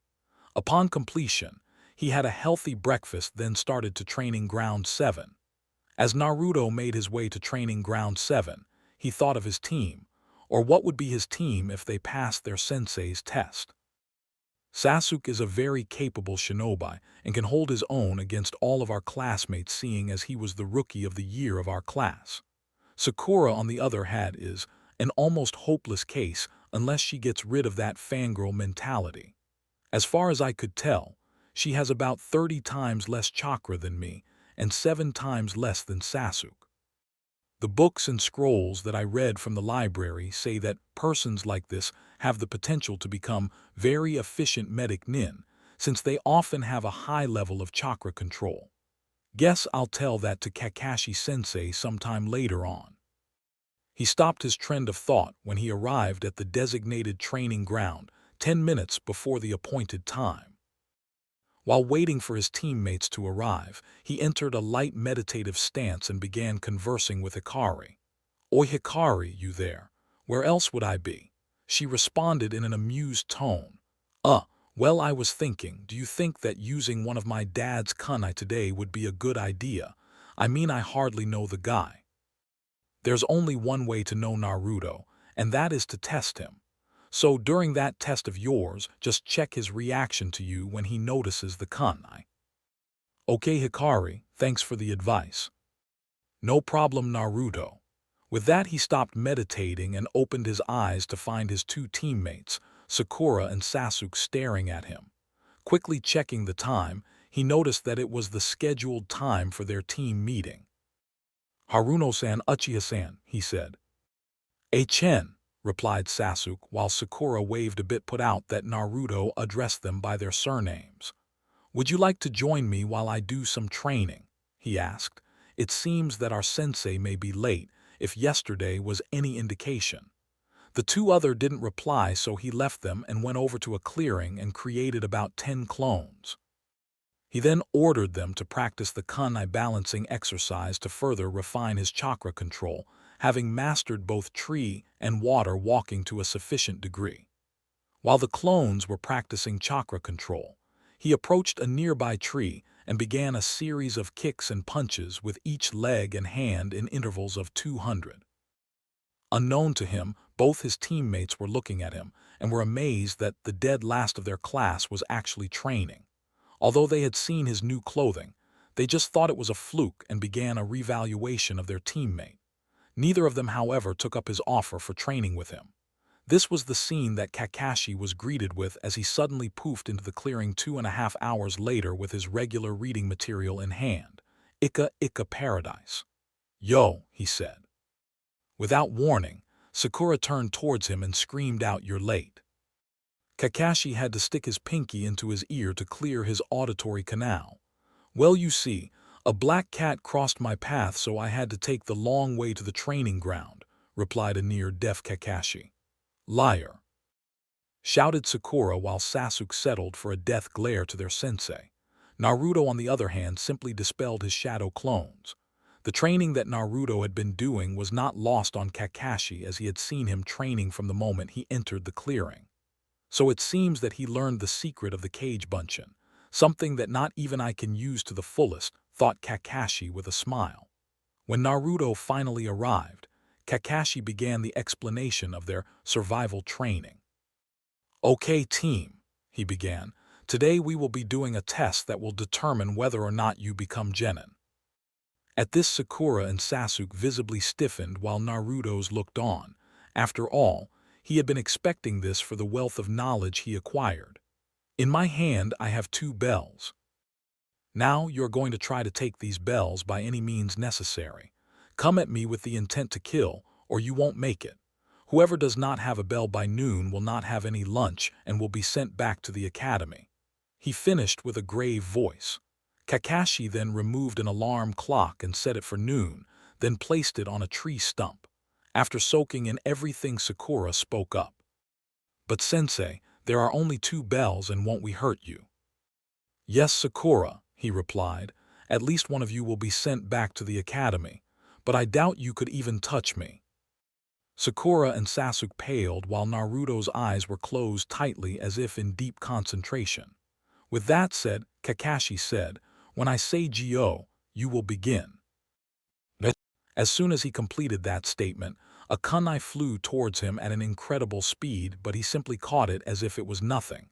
"Naruto, I didn't say Gyo." With that, he shouted Gyo.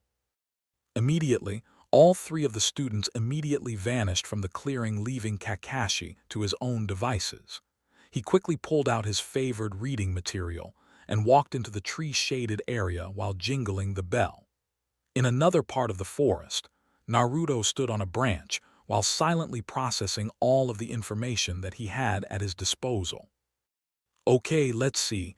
There are only 2 bells and he wants us to try and get one, while whoever gets a bell passes while the one who doesn't fails and goes back to the academy. Something's not right. Throughout all of my studies, teams were always made up of at least 4 members, the team leader and his 3 subordinates. I also found out that Konoha is basically founded on teamwork, so why does Sensei say that one of us will fail? Unless, but of course, I've got to find the others," thought Naruto. With that in mind, he made 1 cage bunchin, and the 2 headed to Sakura and Sasuke. Meanwhile, Sasuke had been thinking of the test and thought, "No matter what, it might be better if I take both bells and have Kakashi-sensei all to myself. I'll be 1 step closer to killing my brother and avenging my clan." He was about to head out, but stopped short when Naruto appeared next to him and began speaking. "Uchiha-san, it would be best if we try working together to get the bells from Kakashi-sensei. We are teammates after all." Sasuke simply turned his head away from Naruto in an arrogant manner and said with an air of finality, "As if me, an Uchiha, would work with a dead last like you. Just don't get in my way, idiot." With that, he turned around and headed towards Kakashi, not sparing Naruto a second glance. It was at that moment that his clone dispelled itself, and he found Sakura's response to his proposal. "Haruno-san, we should team up and meet with Uchiha-san to work together to try and take the bells from our sensei," said clone Naruto. "Why would I work with a baka like you when Sasuke-kun can do it by himself?" asked Sakura. "If that's the case, then how will you get a bell?" asked Naruto. Realization dawned on her and she darted away while saying that she shouldn't be spending time with a dead last while her Sasuke-kun had the bells. Clone Naruto just shook its head and dispelled. Which brings Naruto to the situation that he is in right now. He could have simply left them to themselves and work alone, thereby saving some time. But he didn't and lost valuable time. Well, he thought to himself, at least I tried. Now to find Kakashi-sensei. With that, he blurred from the area he was and began setting a few traps in an area. Once finished, he headed to where Kakashi was walking about idly. Well, began Kakashi, it seems like you would like to finish what your teammates started. Naruto simply sighed and took a basic stance while monitoring Kakashi. Lesson 1. Taijutsu, said Kakashi. As soon as he finished saying that, he slowly reached into his equipment pouch and searched for something. In the meantime, Naruto, though calm on the outside, was frantic as he thought. I thought he said taijutsu, so what is he doing going for a weapon? His thoughts were interrupted when his sensei's hand came from his pouch, revealing an oddly familiar orange book labeled Ika Ika Paradise. Naruto's face turned white before contorting into a scowl. His sensei wasn't even taking him seriously. He lifted a hand and pointed his finger at Kakashi and said, Kakashi-sensei, is it wise to be reading in the middle of a fight? Against you, it won't be a problem, he said dismissively. Whatever you say, Iro-sensei, replied Naruto with a smirk. The only response he got from Kakashi was a small fit of giggles. Quickly taking advantage of the distraction, he rushed Kakashi and attempted to punch him in the chest, only to miss as he dodged lazily while reading his book. Naruto continued on with a flurry of kicks and punches, but failed to land a single hit. Kakashi, on the other hand, was quite impressed with Naruto's speed. Naruto was quickly growing frustrated, and when he caught on to what Kakashi was doing, he took a few deep breaths to calm himself down. Analyzing the situation, he noticed that there was almost no chance of him getting one of the bells without distracting Kakashi further, so he slowly dragged him to the area where his traps were set. As soon as they entered the clearing, he jumped back and performed a quick flip while sending a kunai near one of the bushes. Immediately, a volley of kunai flew towards Kakashi, who did a backflip to escape, but landed right where Naruto wanted him. As soon as he landed, another barrage of weapons was on him and did a quick kawirimi to escape. Nice, thought Kakashi as he saw what Naruto had been planning all along. But not good enough, as he headed to when Naruto was with a kunai in hand, his Ika Ika long since forgotten. As he entered the area, he saw Naruto turn around slowly before trying to get away, but the kunai was quicker and pierced his knee and left him dragging himself along the floor. He turned and faced Kakashi and held unto him. When he latched unto him, he only said one word. Boom!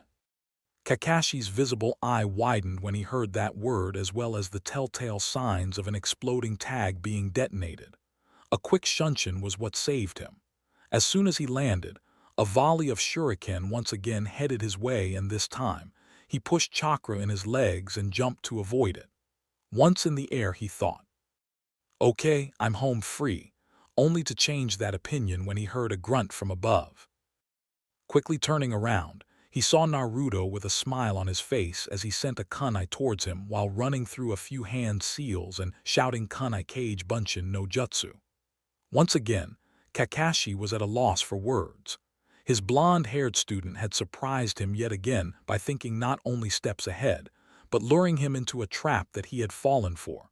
Quite a feat considering who he was. Once Kakashi landed, he began deflecting kunai as quickly as he could while his student landed with grace that would be associated with an angel. Upon further inspection, Kakashi's eye widened and his eyebrow rose. His mouth was also hanging open in shock but could not be seen because of his mask. The kunais that were on the floor were none other than the three-pronged kunais that his sensei, the Yondaime, used for his famous Hurricane no Jutsu. How had Naruto come across them? And did he learn the Hurricane? While these questions were running through Kakashi's mind, Naruto was busy executing his next move with a smile on his face. He quickly called out the name of his next move, and this caused Kakashi to pale when he heard it. Hurricane no Jutsu, he shouted, while mentally he said, Chakra waits Kai. he suddenly felt a heck of a lot lighter. He had increased his weights recently, as was still getting used to them, although the chakra storage was now at 20%. Naruto was actually bluffing here. There was no way he could use the Hurricane. He did try, but he didn't get anywhere and ended up knocking himself out, so decided to focus on his other training. But it's not like Kakashi knew this, and he'd achieved what he planned. Under normal circumstances, the sudden rush of chakra would have alerted Kakashi that something was up, and he would have been able to put up a defense. However, after seeing his sensei's kunai, and hearing a 12-year-old kid shout out the name of his famous Hurricane, almost all of his senses were dulled, and he was like a sitting duck. Naruto, taking advantage of Kakashi's lapse in concentration, alerted 3 of his Kage Bunshin that the main part of their plan was now in effect, and the 4 quickly dashed off. One appeared behind him, and the adult felt a hand brush up against him. The Jounin was startled, to say the least. He'd been fooled so easily by someone who was the dead last of his academy class 2 weeks ago. He'd managed to regain some equilibrium when a punch was thrown at him and blocked it. The real Naruto picked up the only original Hurricane kunai and headed towards the forest. After ensuring that he was far enough from their sensei, he released the jutsu holding the kunai as well as his Kage Bunshin and continued on his destination. He had one of the bells, and all it took was a bit of deception on his part. On his way, he suddenly heard something that sounded like loud laughter and chuckled as he thought, "I knew I'd get you, sensei. That's what you get for underestimating a prankster who's a shinobi and for reading those dirty books." As he neared his destination, he pocketed the bell that he had taken and entered a clearing where he saw Sasuke's head sticking out of the ground. He had to stifle the laugh that was threatening to come out when he saw him. He just settled for taunting him a bit. "Well, Uchiha-san, it would seem that you are in need of that help you refused earlier." Sasuke tried to turn to look at him but was stuck and settled for a grunt while saying, "Yeah, whatever." Naruto then helped him out of his position, and the two proceeded to find Sakura, who they found a few moments later lying down with a dazed look. "Genjutsu," said Sasuke. It was true. She had fallen prey to Kakashi's Meijin Narikumi no Jutsu, and was terrified to see a bloodied Sasuke with kunai sticking out of him, and had passed out. They quickly waked her and set up a plan to get the bells after Sasuke told Sakura that Naruto was right. They would do better working together against a Jounin. They then set out a plan and searched for their sensei, as there was only 10 minutes to go till noon. A few minutes passed and they soon found their sensei, resting against a tree with his head down. As soon as they were about to spring into action, a shrill ringing was heard which indicated the end of their time. They all stood next to each other with their teacher in front of them. Nothing could be gained from trying to read his facial expression, as it was blank. They all looked at each other for a few moments until Kakashi decided to break the silence. "Well, it looks like only one of you will be going back to the academy." At this, Sakura and Sasuke both let go of the breath that they didn't even know they were holding. Naruto simply stared on, waiting for the rest of the evaluation. Before they could venture further in their thoughts, he continued, "Naruto, you will be going back to the academy." Naruto could have sworn he heard something akin to Dobi being whispered, but he let it pass. Sakura, on the other hand, was daydreaming about her, and Sasuke being on the same team and true love prevailing. "The rest of you," continued Kakashi, "should quit being ninjas forever." This shocked all of the students, including Naruto, considering the angry tone that their sensei had used. He went on, "Sasuke, you never even looked out to help one of your teammates and tried to attack me on your own. Do you really think you can take me on? A Jounin. Even if you do have 1 or 2 good ninjutsu, you have nothing else but arrogance and pride that will eventually be your downfall if you don't attempt to change. Do you think I don't know that Naruto approached you for help? Yet you turned him down." Sasuke looked like he could kill the Jounin for insulting him like this, and was about to go in motion before he continued again. "Sakura, Sakura, Sakura, what am I to do with you? You reacted even worse than Sasuke to Naruto's request for help by turning him down and calling him an idiot while you chased the love of your life. If you think that Sasuke's always going to be your knight in shining a more, then you're sadly mistaken. Those fangirl tendencies are what will get you killed on the battlefield. That's why you should quit being ninja. Sakura had a solemn look on her face after his final sentence, and he visibly calmed down, then continued. Naru. That said person perked up at the mention of his name and looked at his sensei while the two others were curious and wanted to know what their idiot teammate had been up to before he came to them. Like I said, Naruto will be the only one sent back to the academy. Not only did he figure out the hidden meaning of the test, but he also attempted to share with his teammates who harshly rejected him. Not only that, he was the only one who was able to get a bell from me. Sasuke and Sakura's eyes widened at that revelation, and then looked at Naruto expecting him to be jumping up and down while rejoicing for the world to hear, but he was seating calmly against a tree. For all intents and purposes, he should have been able to be a genin, but because of your actions, he can't. Take a look at this, he continued. Upon this is all the names of the great men and women who gave their lives for Konoha while protecting it in one way or another. Remember, those who break the rules are considered as trash, but those who abandon their comrades are even worse than trash. With that, he stopped talking and faced Naruto. I'm going to give Naruto a chance to save at least one of you. He will decide who passes or fails by giving them the additional bell. Kakashi tossed the remaining bell to Naruto, whom caught it, then looked at both his teammates and saw the look in their eyes. They each seemed to be pleading silently to him to give them the bell. He slowly reached into his pocket and pulled out both bells. He then sent one each to both Sakura and Sasuke while saying, "You can both keep the bells.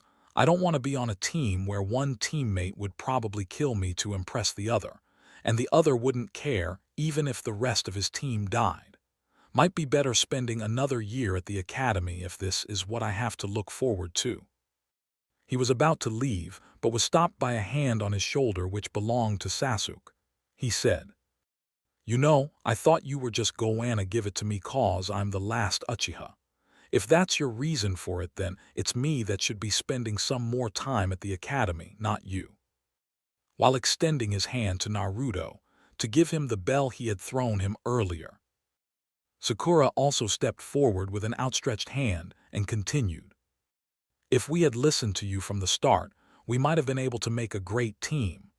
Unfortunately, like Sasuke said, we are the ones who need to be sent back to the academy, not you, so here you go," she said while throwing the bell towards him. Thought Kakashi, looks like they're already turning out to be a great team. "If that's the case, then we'll all go back," said Naruto, hoping that what he wanted to accomplish had been done. Sneaking a peek at his sensei, he noticed that he seemed to be smiling if his eye was any indication. Kakashi, on the other hand, eyed him and saw him looking at him and thought that Naruto may have caught on to what he was trying to do and simply went along with it. "Is that your decision?" he asked, his voice devoid of any emotion. "Hi," the three replied in perfect synchronization. "If that's the case, you all pass," he said while smiling at them. Sakura and Sasuke seemed a little confused at first and looked at their sensei. He in turn looked at Naruto as if beckoning him to explain to them, which he did. In the end, they all seemed happy with the results, while Sakura thought maybe he isn't an idiot as we always call him. Sasuke was also having similar thoughts, but were interrupted by their sensei saying, "As of tomorrow, Team 7 will be on active duty, and I expect you to do things to the best of your ability. Meet me here tomorrow at 7 a.m. With that, he turned around and was about to leave before he said, "Oh, and Naruto, I'll be visiting you a bit later on to discuss some stuff, okay? Yani." And he was gone in a puff of smoke. The Hokage Tower was abuzz with activity as the jounin who had volunteered to be senseis stood together conversing about one thing or another. A few others had also joined them to find the results of their genin tests and were chatting with each other to get the information. All chatter ceased as the third Hokage, Hiruzen Sarutobi, stepped into the room. After taking a long drag from his pipe, he began speaking. I trust that everyone is here. Someone was about to answer, but then a poof of smoke alerted them to the presence of someone entering the room. All heads turned to the new presence to find Kakashi with his regular reading material in one hand and the other waving in greeting. Yo, he said. Continuing on, said Sarutobi, could we please continue with the meeting? Although it was a question, there was no mistaking the commanding tone of voice that he used. We'll begin with Team 1. The sensei for Team 1 stepped forward and said, Team 1 failed, sir. They didn't have the necessary skills to become shinobi. At this, Sarutobi nodded his head and they proceeded to the remaining jounin. All of Teams 2 through 6 also failed the jounin instructor's test. When it came to Team 7, Kakashi lazily lifted his head and said, Team 7 consisting of Sasuke Uchiha, Sakura Haruno and Naruto Uzumaki. Passes. At this many eyes widened and whispering broke out among the jounin, as it was well known among the jounin that Kakashi had never once passed a genin team since his time as a jounin.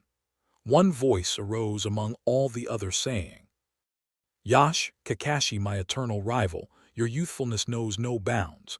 You have finally seen the light at the end of the tunnel. To celebrate your youthfulness and fan our flames of youth, let's run around Konoha's wall 500 times and then climb the Hokage Mountain with one hand 100 times and... This was said by the self-proclaimed Azure Beast of Konoha, Mado Guy. The rest of it was stopped by Kakashi asking, you say something, Guy? He stopped suddenly mid-rant and told Kakashi of his hip and skillful not to mention youthful ways. The Hokage, a bit tired of Guy, was a bit curious and silently asked Kakashi to proceed before Guy could get any further with his rant. At first I was sure that the team would fail, but in the end they proved me wrong. Someone in the crowd said, I'm sure it was the Uchiha who carried the team. Actually no, replied Kakashi. Left to Sasuke, the team would have failed. The same could be said for Sakura. However, at this he looked directly at the Sandaime. Naruto Uzumaki was the one who pulled his team through with quick thinking and incredible skill that seemed way beyond what he was taught the academy. The same person from before said, as if, that good-for-nothing demon can do nothing but destroy people. He was immediately silenced by an elbow to the stomach courtesy of Kakashi, whom only the Hokage, Guy, and 3 others had seen him move. He then said to the jounin, If I hear you say that, refer to my student as such one more time, Ibiki and Anko will be having some fun with you later today. Understand? The jounin could only nod his head in the positive as he didn't trust his voice at the moment. The Hokage raised his hand as if to calm down the others and asked the others to continue who gave their reports. In the end, only 2 more teams passed, which were teams 8 and 10, consisting of Kiba and Yuzuka, Hinata Hyuga, and Shino Aburame under Yui Kurenai and Ino Yamanaka, Shikamaru Nara, and Chougi Akimichi under Sarutobi Asuma. A few more words were exchanged. Then the meeting was called to a close with all but one masked jounin exiting the Hokage Tower. He had some questions that he wanted answered, and he would do all he could to get the answers before visiting Naruto. With that, he approached the Sandaime with one thought in mind. Who really is Naruto Uzumaki? That's all for now. If you enjoy, then please like, share, and do comments.